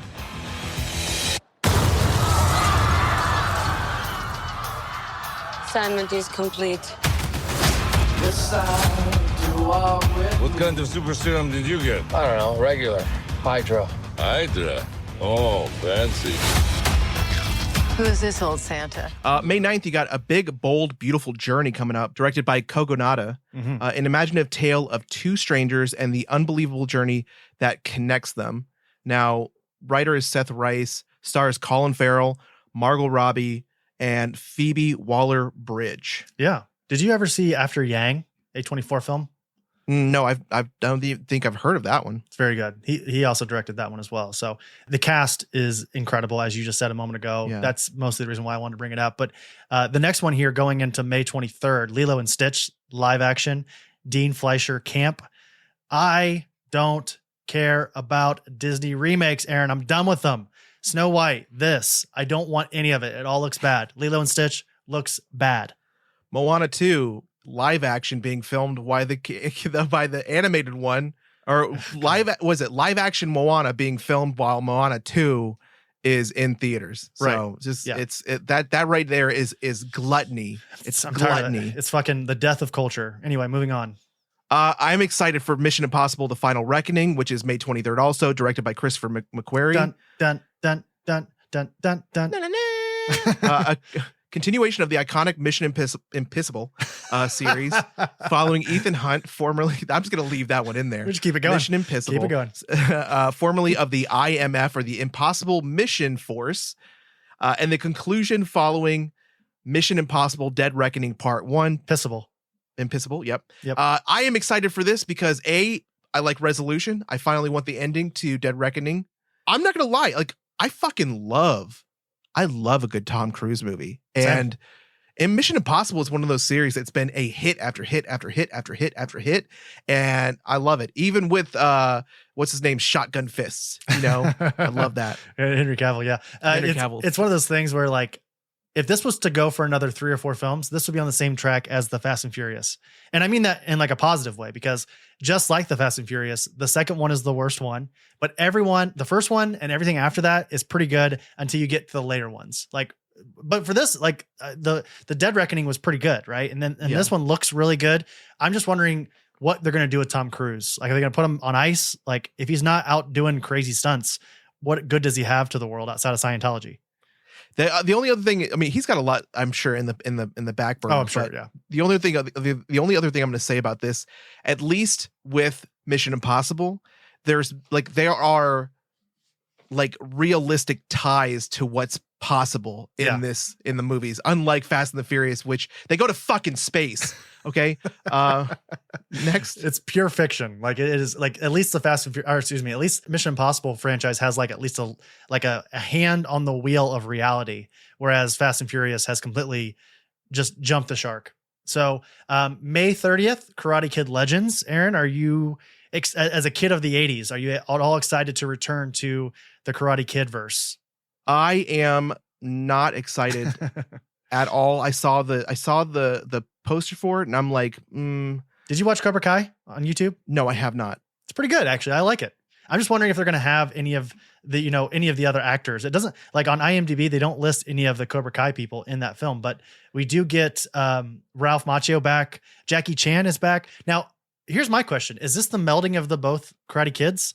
Because Jackie Chan was the Han of, was it one of the Will Smith's kids? Yeah, Jaden Smith. Jaden Smith. And obviously Ralph Macchio is the original Karate Kid. I wonder if this is like a melding of those two worlds. Yeah, I don't know. And don't care. Don't care. No. All right. So now June 6th, from the world of John Wick, Ballerina, directed by Len Wiseman. Young female assassin known as Eve seeks revenge against the people who killed her family, taking place around the same time as the events of John Wick Chapter 3, Parabellum. The movie follows Eve Macaro, Ana de Armas, who is beginning her training in the assassin traditions of the Ruska Roma. Now, I thought I saw this one they already did it. It was called, what was it called? Black Widow? Are you talking about the TV series on Peacock? Oh, I thought you were talking about something else. Okay, yeah, you're talking about, okay, yeah. Yeah, or you could even do Sparrow, the movie with Jennifer Lawrence in it. Yeah. From a couple years ago. Yeah, there was another one that did, wasn't it? It was Hannah.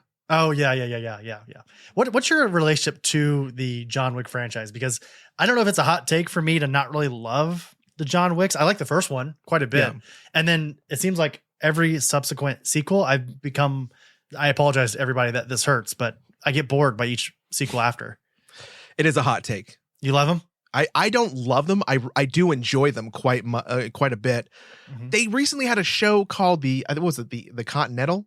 Yes, that's the one on Peacock. And that one, I haven't watched that one yet, but I was interested in watching that one. There was also another movie that was very much kind of like a ripoff, and Batista was in it. It's kind of like a takeoff of it's like a ripoff, but it's in a hotel. It's very much Continental-esque with assassins in it. So I saw that movie, and like they all kind of feel very similar. But I enjoy the genre. I enjoy the John Wick series. So for me, it's I'm not excited for the show. I don't give a crap about a ballerina. I care about Keanu Reeves kicking ass. That's all I care about. So Ana de Armas doesn't pull you into this one? Nope. Okay. Yeah, me neither, which is interesting because I love her, but she has just been in like too many bad things recently that I just don't care. Like even the movie that she was in with Chris Evans from Apple TV, I think it was like Crashed or something, was really, really bad. So let's get into June 13th. We have Pixar's Elio. This is directed by Adrian Molina, who was the co-director of Coco. We have Madeline Sharafian, who was the director of Burroughs Sparks Short, and Domi Shi, who was the director of Turning Red and The Bow Short. So this is the Pixar film for this year. 11-year-old dreamer Elio is artistic creative and an avid indoorsman who finds it hard to fit in with others around him. Meanwhile, mom Olga, who runs a top secret military project, is working to decode a strange alien signal from outer space. But Elio makes contact first, and he gets beamed up into space and is subsequently mistaken for an intergalactic ambassador for Earth in this original animated adventure. Gauge your excitement here with this one, Aaron. Are we back with Pixar? I don't know. Like, I really haven't been a Pixar fan for a while, I don't think. Right. I couldn't really tell you one of the real like last things that I've watched, but this one looks cute. I might check it out. Here are the last 7 films. Okay. No, we'll do it. Bopper Bomb. Last 8 films. You ready? Yep. Okay. Toy Story 4. But didn't see it. Onward. Bomb. Soul. Bop. Yeah. Luca. Didn't see it. Okay. Turning Red. Bop. Lightyear. I liked it. For me, that was a bop. Okay. Elemental. Didn't see it. Heard it was good. Good. Yeah. Inside Out 2. I didn't see it. Made $1 billion, but seems like that's mostly positive, which is odd because it seems like I'm also feeling kind of sour on Pixar overall. Well, that's the thing is like, at what point did we lose our Pixar love? Since 2015, Inside Out, good. Good Dinosaur, okay. Finding Dory, okay. Cars 3, not good. Coco, amazing. Yeah. Incredibles 2, good. Toy Story 4, good. Onward, okay. Soul, good. So like they're not. I think it's just because they went from banger after banger. It's like the MCU. Like they went banger after banger after banger, and then now it's like sort of mixed. Some are good, some are okay, some are just bad. Their genre used to be like cute and whimsical and beloved, and now it's just like it's all over the place. Now it's like death and emotions, and it's like. Do you think it has anything to do with the fact that you've got like DreamWorks is doing a lot of good work. You've got why am I spacing Minions? What's the name of their company? Illumination. There you go. Illumination. Yeah. So like there's other studios doing really good work. Yeah. And also mentioned like Disney Animation is doing pretty good stuff too. So maybe it's just Pixar doesn't really have a monopoly on the industry. True. That might be what it is. Yeah. And speaking of DreamWorks, Aaron, go into the next one here, and I'll just tell everyone off the top, not excited for this one. Yeah. And I'll tell you after Aaron goes over it. We are of two minds in this one. How to Train Your Dragon, directed by Deanne DeBlois. Deanne DeBlois. Deanne DeBlois. One of those has to be something. Something's going to stick on the rugged Isle of Berk, where Vikings and dragons have been bitter enemies for generations. Hiccup, Mason Thames, stands apart. The inventive yet overlooked son of the chief, stoic, the vast. Gerard Butler reprising his role from the movies. Hiccup defies centuries of tradition when he befriends Toothless, a feared Night Fury dragon. Their unlikely bond reveals the true nature of dragons, challenging the very foundations of Viking society. Does that sound familiar to you, Aaron? Yeah, it's the same movie they've been. It's the first movie. It is exactly that. And literally. Okay, listen. If Disney can fucking do it with every single Disney thing, shouldn't do it either. They one shouldn't. should stop doing this. I hate this so much. This is my least favorite trend in modern cinema, and sometimes they get me. Every once in a while they'll get me. And I'm not sure if this is one that's going to get me, because I do like How to Train Your Dragon a lot. I think those 3 films are pretty spectacular. You could honestly make a pretty decent argument for one of the greatest trilogies of all time. I just don't, it's too early after the originals. We already have a great trio of films. Why do we need this live? It can only be worse. This is not going to be better than the first movie. Mark it down right now. Put this message in a bottle and then open it back up when this movie comes out on June 13th. This is not going to be better than the first one. I could see it being a problem, and I could see it not being a problem for them to have maybe, done a sequel, of sorts, and made that like the next one in the series. But again, I'm not going to knock it till I see it, because I'm the one who's excited here for it. It's okay. I won't hurt you.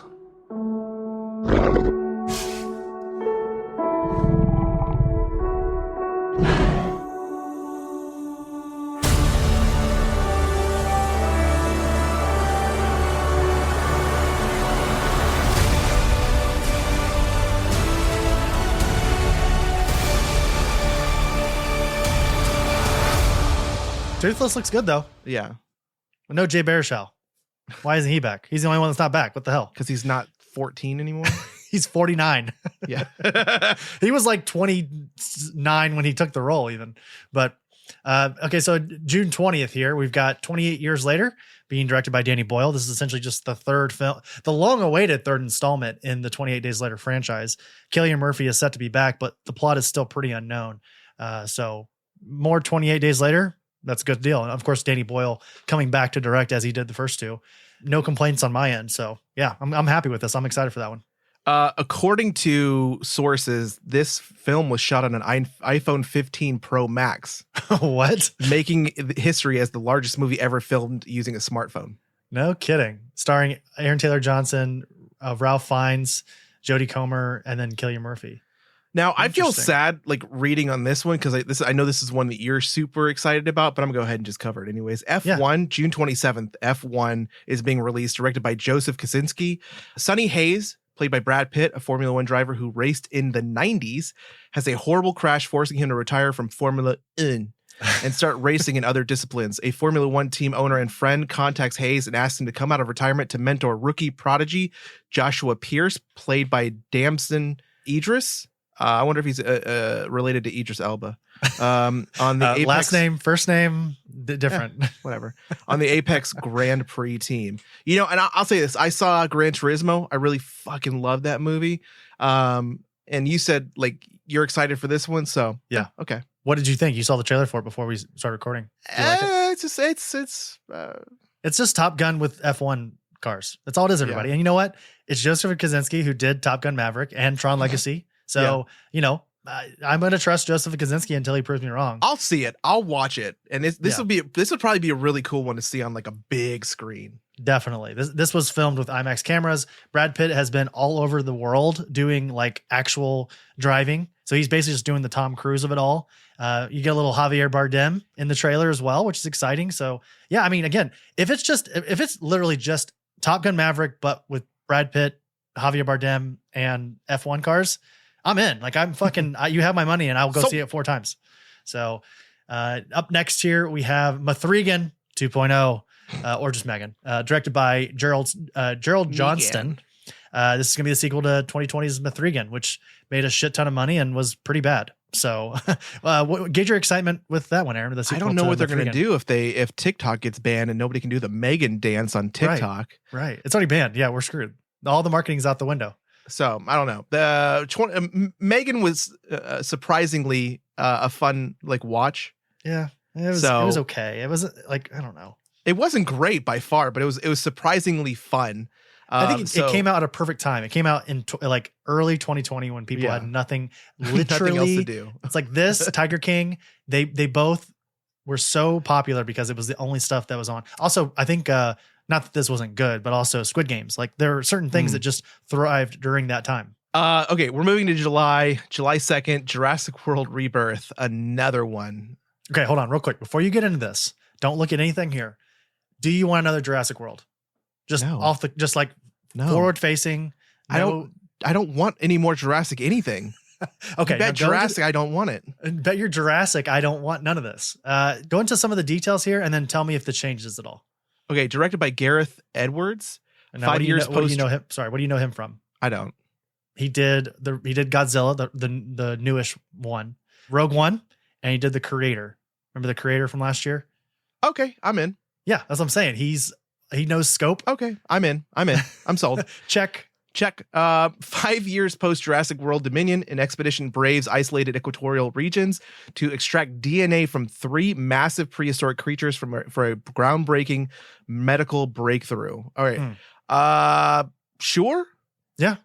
Scarlett Johansson, Jonathan Bailey, Mahershala Ali. Like, I'm in. I didn't watch the last 2 Jurassic Worlds, and Michael Crichton even came back to help write this. So he was the writer of the original series, the novels. So July 11th, Aaron, this is in contention for my most anticipated film of the entire year.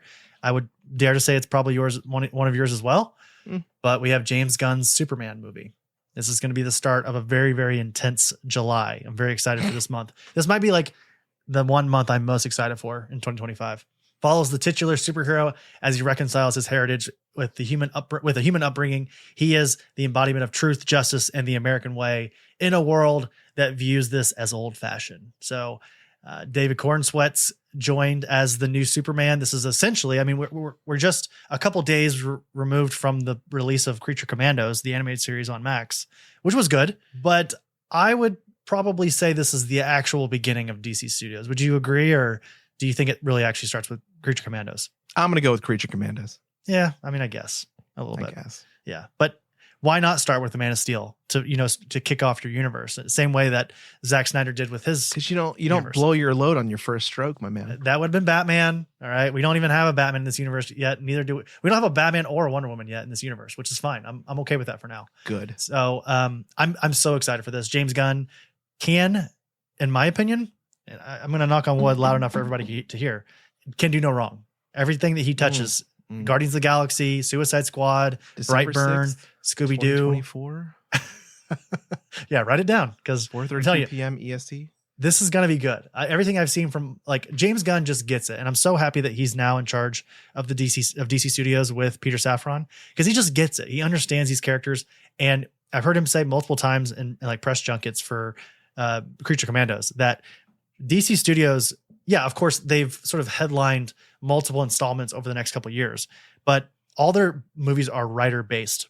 The universe itself, the DCU, is sort of secondary to the story. You're going to get a lot of different tones, a lot of different visions, and that's what I want. I mean, I love especially the beginning of the MCU, but you can make an argument that directors and writers had to sort of conform their style around the Marvel Studios method, I'll say. So this is exciting. I'm very, very excited for this. Okay, so moving on. Moving on. I mean, I'm excited. I'm not like, I'm excited, but I feel like I've been burned too many times. So I get it. Dude, I get it. Trust me. Yeah. July 18th. I Know What You Did Last Summer. Directed by Jennifer Caton Robinson. A group of friends is terrorized by a stalker who knows about a gruesome incident from their past. A remake of the 1997 film of the same name. I love that original one. 1997. That slasher is one of my favorite slashers. It is so stupid. What are you waiting for? What are you waiting for? So stupid. But it's good. And Jennifer Love Hewitt is insanely hot in those movies. So anyway, let's move on to again, I said it before, July, an incredible month for film. Aaron and I, we're going to be very busy in July next year because July 25th, we have Fantastic Four First Steps being directed by Matt Shackman. I'm not reviewing I Know What You Did Last Summer. You can watch that. We don't have to. It's okay. No, we don't. I'll go see it, but I'm not. I don't care to. Yeah, I get it. Refuse. Pedro Pascal, Vanessa Kirby, Joseph Quinn, Eamon Moss Backrock, Jesus. Julia Gardner, again, as we said earlier, playing Silver Surfer. John Malkovich is in this film somewhere. We don't know what he actually is going to be. Probably Mole Man, but I don't know for a fact. Have you seen, Aaron, the little junket they did at San Diego? We were at San Diego, but we weren't in Hall H for the secret trailer they showed for this. Would you ever get a chance to actually see that? Mm-mm. No? Okay. No. Looks pretty good. I'm going to be honest. I'm very excited for this. And speaking of being burned, the Fantastic Four have literally never put out a good film. Not even the one that wasn't even supposed to be out from the 90s. Also bad. They're all bad, everybody. So yeah, this can only be, if it's like, okay, it's already the best Fantastic Four movie of all time. Yeah. So I'm just nervous they're going to fuck up Dr. Doom and Silver Surfer. That's all I'm worried about. It's not a big deal. If they do it, I might just be depressed for the whole summer. So you Whatever. never enjoyed the original ones that came out? Oh, sure. Yeah, I enjoyed them. Like as a comic fan, of course they're fun, but they're pretty stupid. Yeah. You know, like the ones from the 2000s, the Chris Evans and Jessica Alba, all those. Yeah. Like, sure. I'll pop them in and watch them. And I really like Rise of Silver Surfer because I think they get Silver Surfer, they get Norrin correct in that movie. But in that same breath, I can tell you that they fucked up Dr. Doom terribly. Absolutely. And Galactus, do we even need to talk about the giant cloud that is Galactus? No, giant fart cloud. Giant fart cloud. So you see him in like a shadow in the background. It's just so Galact-ass. He passed some Galactus. Yeah. That wasn't even Galactus. That was just like a turd that he fucking sent Earth's way. That's right. Which of these two are you more excited for? Superman or Fantastic Four? Fantastic Four. What is there is a large gap? Yeah, I'd say it's a pretty large. Like I'm excited because of what I've heard about Fantastic Four. Not excited for some of the Doom talk. Yeah. But I am excited for Fantastic Four much more than I am for Superman. Do you think we see RDJ in this film?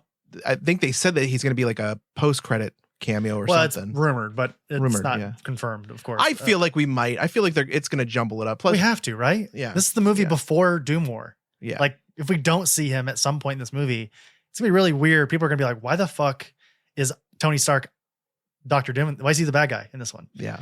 So he has to show up in some capacity. I have to assume. But okay, let's get into August here, Aaron. Okay, so August 1st, we got another remake, The Naked Gun, directed by Akiva Schaffer. Yep. Based off the widely popular comedy franchise, The Naked Gun and television series Police Squad by Jim Abrahams and David Zucker and Jerry Zucker. I grew up on the Naked Gun series and that like style of, like comedy. I don't know. This is not going to translate well. I mean, it's not going to, I don't know what it's going to be. I don't know how it's going to be. This is a terrible idea. Did you see that they have Liam Neeson playing the titular main character in these films? Yeah. Do you think they just went like Liam Neeson, Leslie Nielsen, Liam Neeson, like Leslie old Nielsen? guy? Yeah. They're like old. The names are kind of similar. They're older. I feel like it was somebody like went to go send an email and it auto corrected and they got like Liam Neeson instead of Leslie Nielsen instead. What if I told you Pamela Anderson was in this movie? I mean, have you seen her lately? Who gives a shit? Okay, fair enough. All right. I just want to say, is Leslie Nielsen even alive? I think he is. He has to be still alive, right? Nope. He died in 2010. Jeez. I guess that makes sense. He was 84 when he passed away. He would be over 100 right now if he was. Yeah. All right. Well, all right. Moving on here. We've got, or no, he wouldn't be over 100. He'd be close though. Let's see here. We've got August 8th. We have the Battle of Bacton Cross. This is directed by Paul Thomas Anderson. The plot is unknown, Aaron, but listen to this cast here. We've got Leonardo DiCaprio, Benicio del Toro, Sean Penn, Wood Harris, Tiana Taylor. We've got Regina Hall, Boogie Nights, Punch Drunk Love, Licorice Pizza, There Will Be Blood. Like, come on. There's a very small chance that this is not good. I think this is going to be very good. I mean, it's hard to say that when you don't even know. It doesn't matter. It's Paul Thomas Anderson, okay. Leonardo DiCaprio. I'm very confident in this movie. Okay. Well, I same with the next movie and me. No. Speaking of confidence. I'm kidding. I don't give a crap. Freakier Friday by Nisha, directed by Nisha. We definitely needed this. Years after Tess and Anna endured an identity crisis, Anna now has a daughter and soon to be stepdaughter as they navigate the challenges that come when two families merge. Tess and Anna discover that lightning might strike twice. Okay. Okay. Lindsay Lohan, Chad Michael Murray, Jaden Carson Baker. Cool. All right, moving on. We've got August 15th.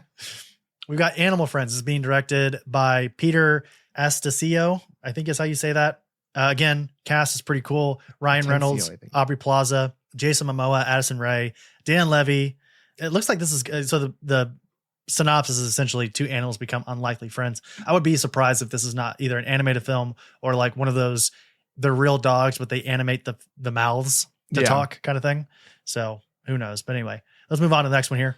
Next up, we got, again, an August 15th release, Nobody 2, directed by Timo Tjahjanto. Suburban dad Hutch Mansell, a former lethal assassin, is pulled back into his violent past after thwarting a home invasion, setting off a chain of events that unravels secrets about his wife, Becca's past and his own. Now, this is Steve Odekirk, if I'm... Bob Odekirk. Better Call Saul. Better Call Saul.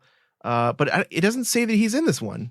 He is. He's in it. He's in the listing. Sharon Stone's in this too. Is. He's just not at the top. Yeah, Christopher Lloyd is in this. Connie Nielsen from Gladiator fame. Like John Ortiz. He's been in a lot of stuff recently. Yeah. Weird. Yeah. Colin Hanks. Like it's an interesting cast here. And did you like the first one? Did you ever see it? I have not seen the first one. It's on Peacock. I recommend giving it a look. It's speaking of Liam Neeson, it's kind of like Taken, but a little like funnier. It's like a funnier version of that. Yeah, that's what I've heard. I just never really had a desire. September, not looking great, everybody. We don't get our first film until, well, a film worth talking about, I guess you should say, until September 26th. The Bride, being directed by Maggie Gyllenhaal. 1930 Chicago, Frankenstein asks Dr. Euphronius to help create a companion. They give life to a murdered woman as the bride, sparkling romance, police interest, and radical social change. Aaron, remember earlier we were talking about the Wolfman and how they really still want to do the Monsterverse? Yeah. This is the other part of that. This is the next installment in that. But how? There's no Frankenstein. They haven't done Frankenstein yet. They're doing the Bride of Frankenstein instead. Yeah. It's not even, they're not doing Frankenstein. Whatever. So you've got Christian Bale in this as Frankenstein's monster. You've got Penelope Cruz in this. Julianne Hogue is in this. Got a Skarsgård. Peter Skarsgård's back from September 5. Annette Bening, Jake Gyllenhaal. Like, it's a good cast. Julianne Hough is she's on Dancing with the Stars. Yep. Yeah.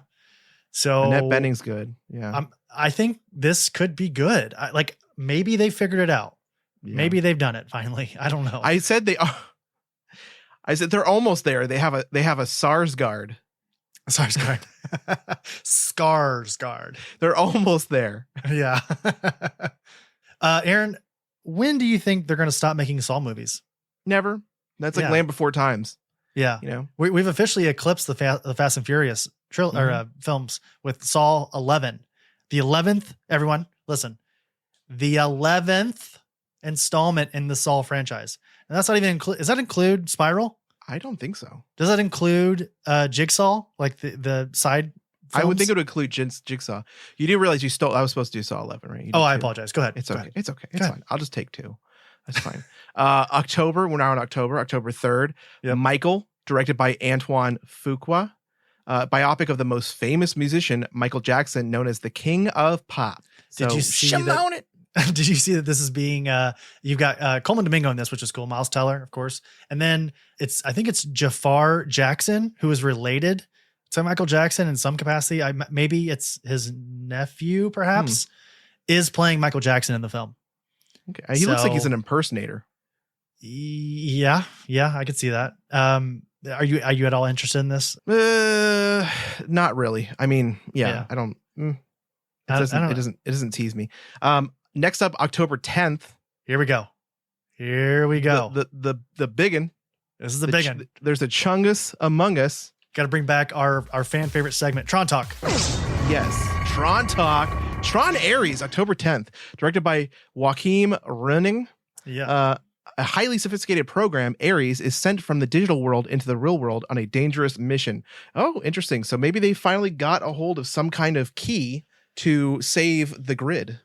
Good cast, too. Jodie Turner-Smith, Evan Peters, Jeff Bridges is back as Kevin Flynn. You got Gillian Anderson, Jared Leto playing Ares, which is scary, but he's... fucking love Gillian Anderson. He can usually be okay in like an ensemble.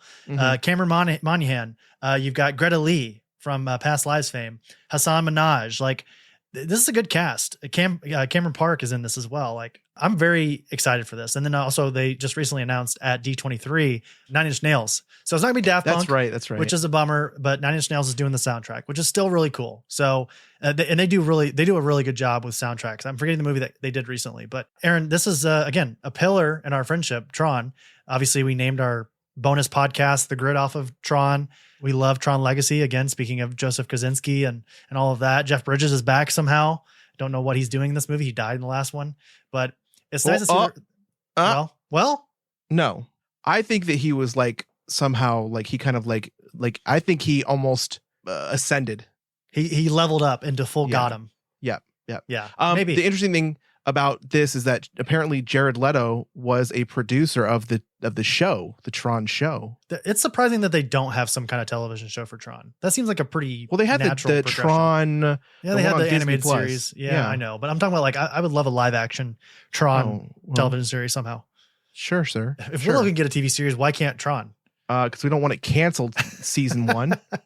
Fair enough. All right. October 17th, we've got Black Phone 2. Scott Derrickson's back. This is a sequel to the 2021 Black Phone, which was pretty successful. People seem to like it. I have not seen it, but I think I saw that Ethan Hawke was returning as well. And Mason Thames, I think is how you say his name, is back as well. So I guess it's exciting for people who like the first one. Mm-hmm. Aaron, this on October 24th, this next one, I'm kind of interested to hear your thoughts on your excitement level for this one. Yeah. Mortal Kombat 2, directed by Simon McQuoid. It's a sequel to 2021's Mortal Kombat, which I actually enjoyed a lot. Didn't we review that? We did. It was one of our very early reviews. Exactly. And I believe I enjoyed it. It was pretty good. Again, curious to see how they approach this one because, again, the last movie, Louis Tan, who plays Cole Young, he's not a video game character. He's just a brand new like OC for the movie. And I will say this, though. Fucking Carl Urban's going to be in it. He is. Who's he playing? Johnny Cage. No kidding. Oh, that's right. Yeah, they've been promoting that online. That's right. Yes. So you had a, for me, it's you put a Carl Urban in it. Done. Average movie plus Carl Urban equals Aaron's excited. Exactly. It's got a good looking cast though. Like Jessica McNamee is going to be Sonya Blade. Yeah. McCad Brooks is Jax. Well, they were both in the first one too. Yeah, I mean, but the fact that they're reprising the role still is like to me the fact that they're like it's a good way forward because if you remember from the original Mortal Kombat films, a lot of these characters like for Jax and Sonya Blade and a lot of these they did not reprise their roles. Like it was all new people because all the stars in the first one were like probably like fuck that and jump ship, you know? Yeah. And can you blame them? Those first ones were pretty bad, even though I still enjoy them. I still like them. Nice to see that Haruki Sanada's coming back as well as Scorpion. So again, get over here. Say what you said about Carl Urban. You add a Haruki Sanada in there, I'm in. I'm in. So who's your favorite Mortal Kombat character? Like who do you play as when you play the game? I don't even know, man. Like usually it's what's his name? Not Scorpion, Sub-Zero. Sub-Zero. Like I love Sub-Zero. Yeah. Mine's Lord Raiden. I love Raiden. So I'll just like do the diving thing at you in the corner until you die. That's all I do. I just dive at you the whole time. Fucking just noob. Getting into the final 2 months here. We got November 7th. We have Begonia, which is the newest Yorgos Lanthimos film. My name is Yorgos. Yorgos. He of course did Poor Things, Killing of Sacred Deer, The Lobster. He did the movie that sort of came and went without anybody noticing, Kinds of Kindness. And I really like Poor Things. Anytime he starts putting together a film, because he co-wrote Barbie with Greta Gerwig, I'm interested. And obviously you got Emma Stone coming back, Jesse Plemons coming back as well. Alicia Silverstone is in this new one. So I don't really know. It's two conspiracy-obsessed young men kidnap a high-powered CEO of a major company, convinced that she is an alien intent on destroying planet Earth. It sounds like a comedy. Could be like a dark comedy. I would imagine that sounds about right. Let's see here. What if it was like another one in the Cornetto trilogy? That would be like it'd be in the kindness verse. I would imagine. This next one, it's interesting that you're getting it because I would imagine this is probably in contention for one of your most anticipated. Yeah, so I'm super excited about this one also. Predator Badlands, directed by Dan Trachtenberg. Plot is unknown as they generally are. You know, still under wraps. Post-production is expected to occur November 7th, 2025. So this is going to be late in the year, obviously, with November. We're going to hear a lot about it coming up in the beginning of the year when they start, probably doing a little bit more releases, things leaking. We'll hear more about it. But right now, apparently the only announced cast is Elle Fanning. Yeah, so. Ellie Fanning, yeah. And then do you think we'll get Amber Mid-Thunder coming back as Naru? I will see. I don't know. I hope we do. I hope we see her again in some way. Oh yeah. I hope they do a separate film that's like Prey 2 or something. Sure. All right, November 14th, we're returning to the Now You See Me verse with Ruben Fleischer's Now You See Me 3. The magic verse. The magic verse.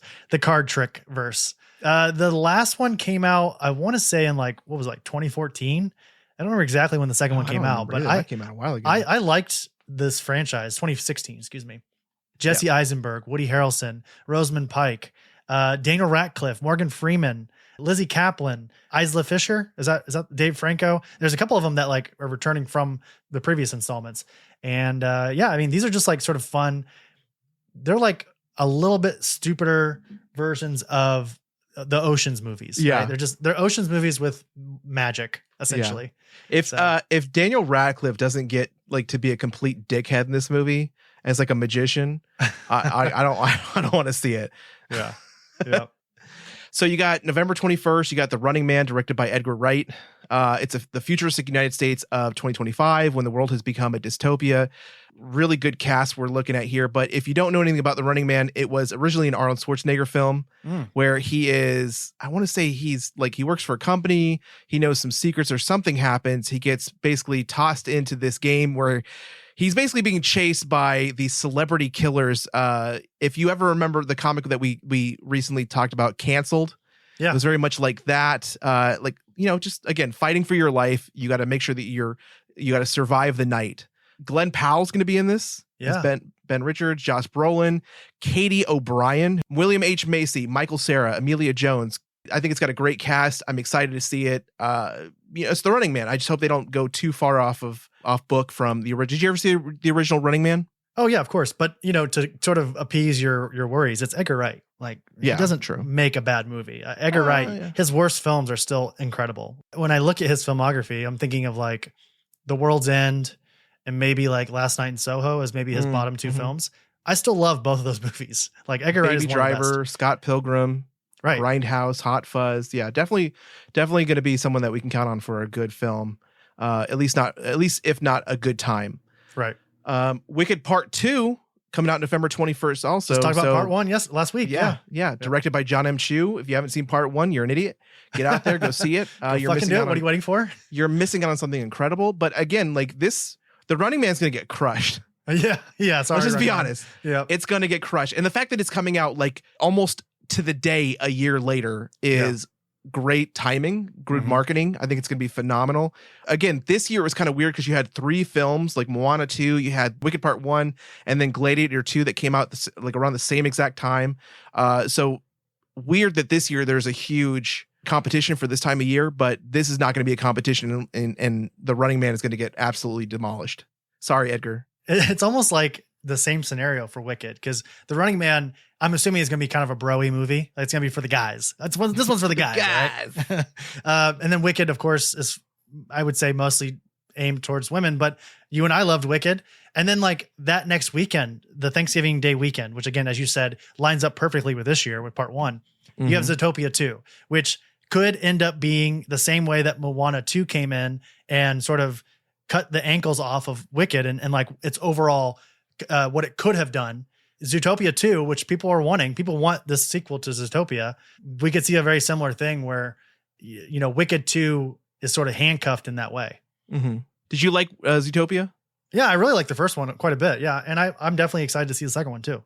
Yeah, I really, again, it's a great comedy. The writing, the dialogue, everything's so good in Zootopia, and I'm excited for the second one. Great cast. Jason Bateman can do no wrong, in my opinion. He's so good. Have you ever seen God damn it, what's the name? Bad Words? I don't know if I have, actually. So it's Jason Bateman, he goes and he goes into a spelling bee for kids. Oh, okay. And it's so good. It's you have to check it out if you haven't got a chance. 2013 film. Yeah. Okay. I'll have to look this one up. Again, it's got Catherine Hahn in it too. Jason Bateman's one of those secret sauce guys that you put him in a movie and it just enhances it so much. Yeah. I mean, his Nick Wilde in the first one is Judy Hopps. I forget the actress who plays Judy Hopps or voices Judy Hopps, excuse me. but I know her face. I just can't remember her name. But her and Nick Jennifer have, Goodwin. yeah, they have a really good relationship. Speaking of, we were talking about Once Upon a Time earlier with the actress who played the evil stepmother or evil queen. Yep. That's her. Okay. So excuse me. She plays Snow White. Excuse me. She plays Snow White from Once Upon a Time. Gotcha. So, Okay. Anyway, sorry. Moving on to December because we're rounding the show out. It's going quite a bit longer than we anticipated. Yeah. But here we go. December 5th. Why don't you just speed through these? Yes. The sequel that nobody asked for, that to the original film that nobody asked for, was Five Nights at Freddy's 2, directed by Emma Tammy. Sequel to 2023's film. Cool. It made a shit ton of money. No one expected this to be good. It wasn't. It's got fucking Matthew Lillard in it. Yeah, the first one had Matthew Lillard in it. He was the bad guy at the end. Elizabeth Lale from the Netflix show where he's like a good looking killer. What's his name? Oh shoot! Why am I spacing it, Aaron? Oh, was it you? Shit. Is that her? Yeah. Oh, it is her. Yeah, you're right. You. Yeah. Yep. You. Avatar Fire and Ash. So the third, I think it's the last one. I'm not sure. I want to say that James had 4 planned, but this is the third installment in the Avatar franchise. Will it make $1 billion? Probably. But why? Way of Water did the same thing.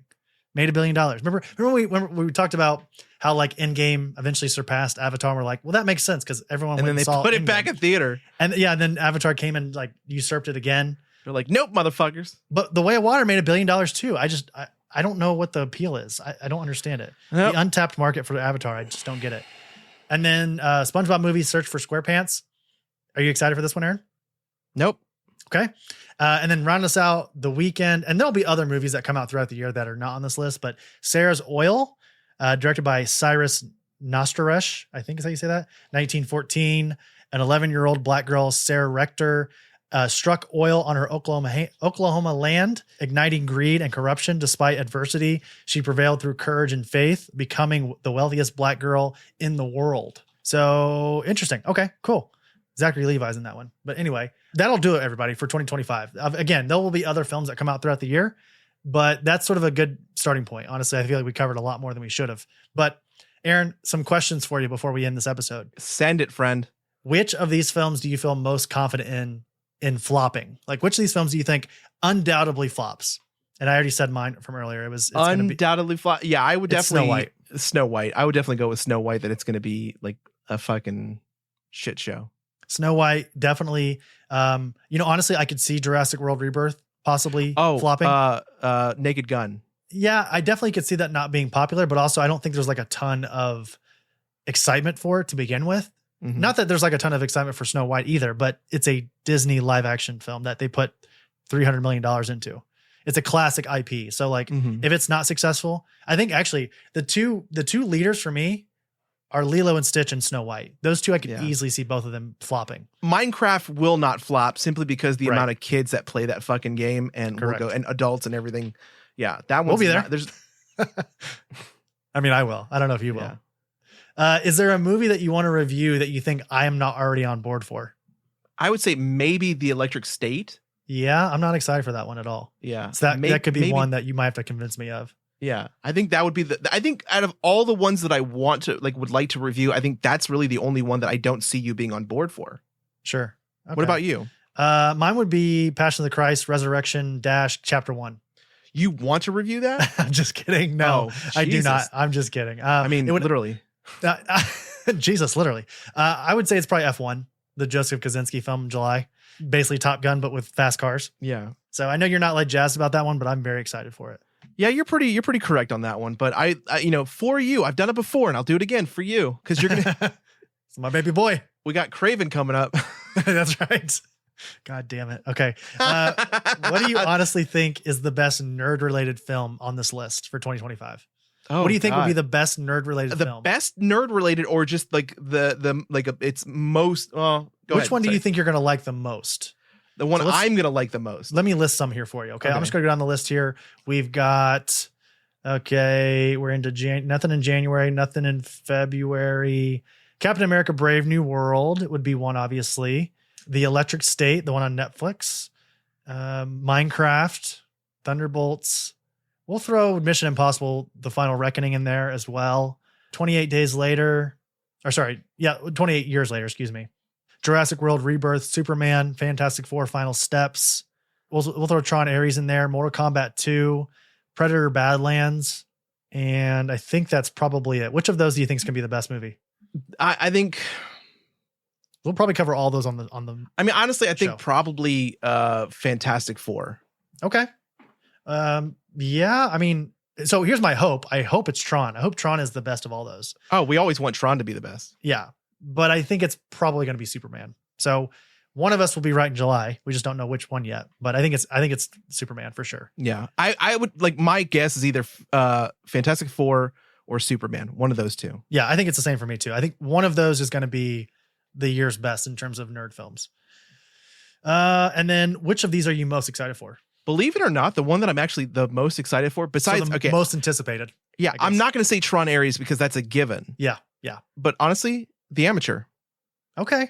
Rami Malek. Yeah. He's killing folks with his mind. Well, it might be very like situational right now because I've been watching A Day of the Jackal on Peacock right now, and oh my God, that show is so good if you haven't seen it. So it feels very much the same. You know what? I'm going to say the couple that I'm in between would be like F1, Sinners is one I'm really excited for. Yeah. Thunderbolts, I'm very curious about. I'm going to say F1 only because no, it's Superman. It's Superman for sure. Fantastic Four is in that conversation as well, but I think it's Superman.